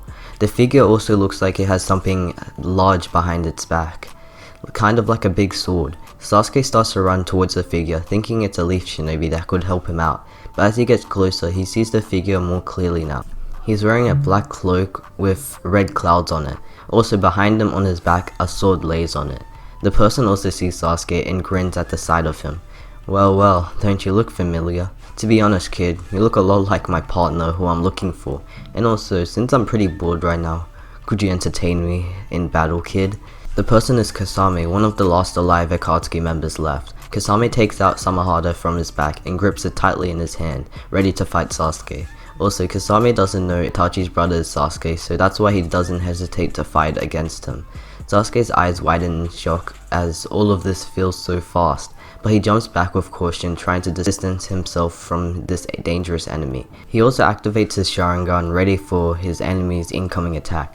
Kisame starts to swing his sword multiple times, trying to get a hit on his victim, but Sasuke is going to take none of that and dodges Kisame's attacks, then unleashes a fireball jutsu. Kisame easily dodges this attack and laughs at how easy it was. He then rushes at Sasuke and is able to get a load of hits on him. Sasuke gets thrown onto the ground, already battered with bruises and wounds. Kisame is surprised at how quick this fight ended, since he thought the Leaf Shinobi as strong. And as he goes for the finishing move, Itachi shows up and uses Amaterasu on Kisame, but Kisame is able to sense Itachi just at the right moment and uses his Samehada to block Itachi's attack. But thinking the Samehada would absorb the Amaterasu, it doesn't, which a black flame engulfs onto Kisame's sword. Kisame quickly lets go of his sword and is very surprised that Itachi attacked him. He decides to ask why Itachi is going up against him, which Itachi just replies saying it's personal. And once Kisame accidentally catches a glimpse of Itachi's eyes, Itachi's Tsukiyomi has been casted upon him. Itachi then walks up to Sasuke and takes a look at him, with no killing intent in his eyes. Sasuke is shocked at why Itachi saved them, but as he begins to ask, Naruto shows up with Nagato and Chuunin in his arms. Sasuke's eyes widen as he sees Naruto's new form, which is that chakra mode. Naruto stares at Sasuke with an emotionless expression, thinking about how last time Sasuke tried to leave the village with Orochimaru. But then he slowly forms a smile and shouts to Sasuke that he finally had beat the enemy leader of the Akatsuki, and that the village is now safe. Sasuke slightly grins at this and he turns to Itachi after.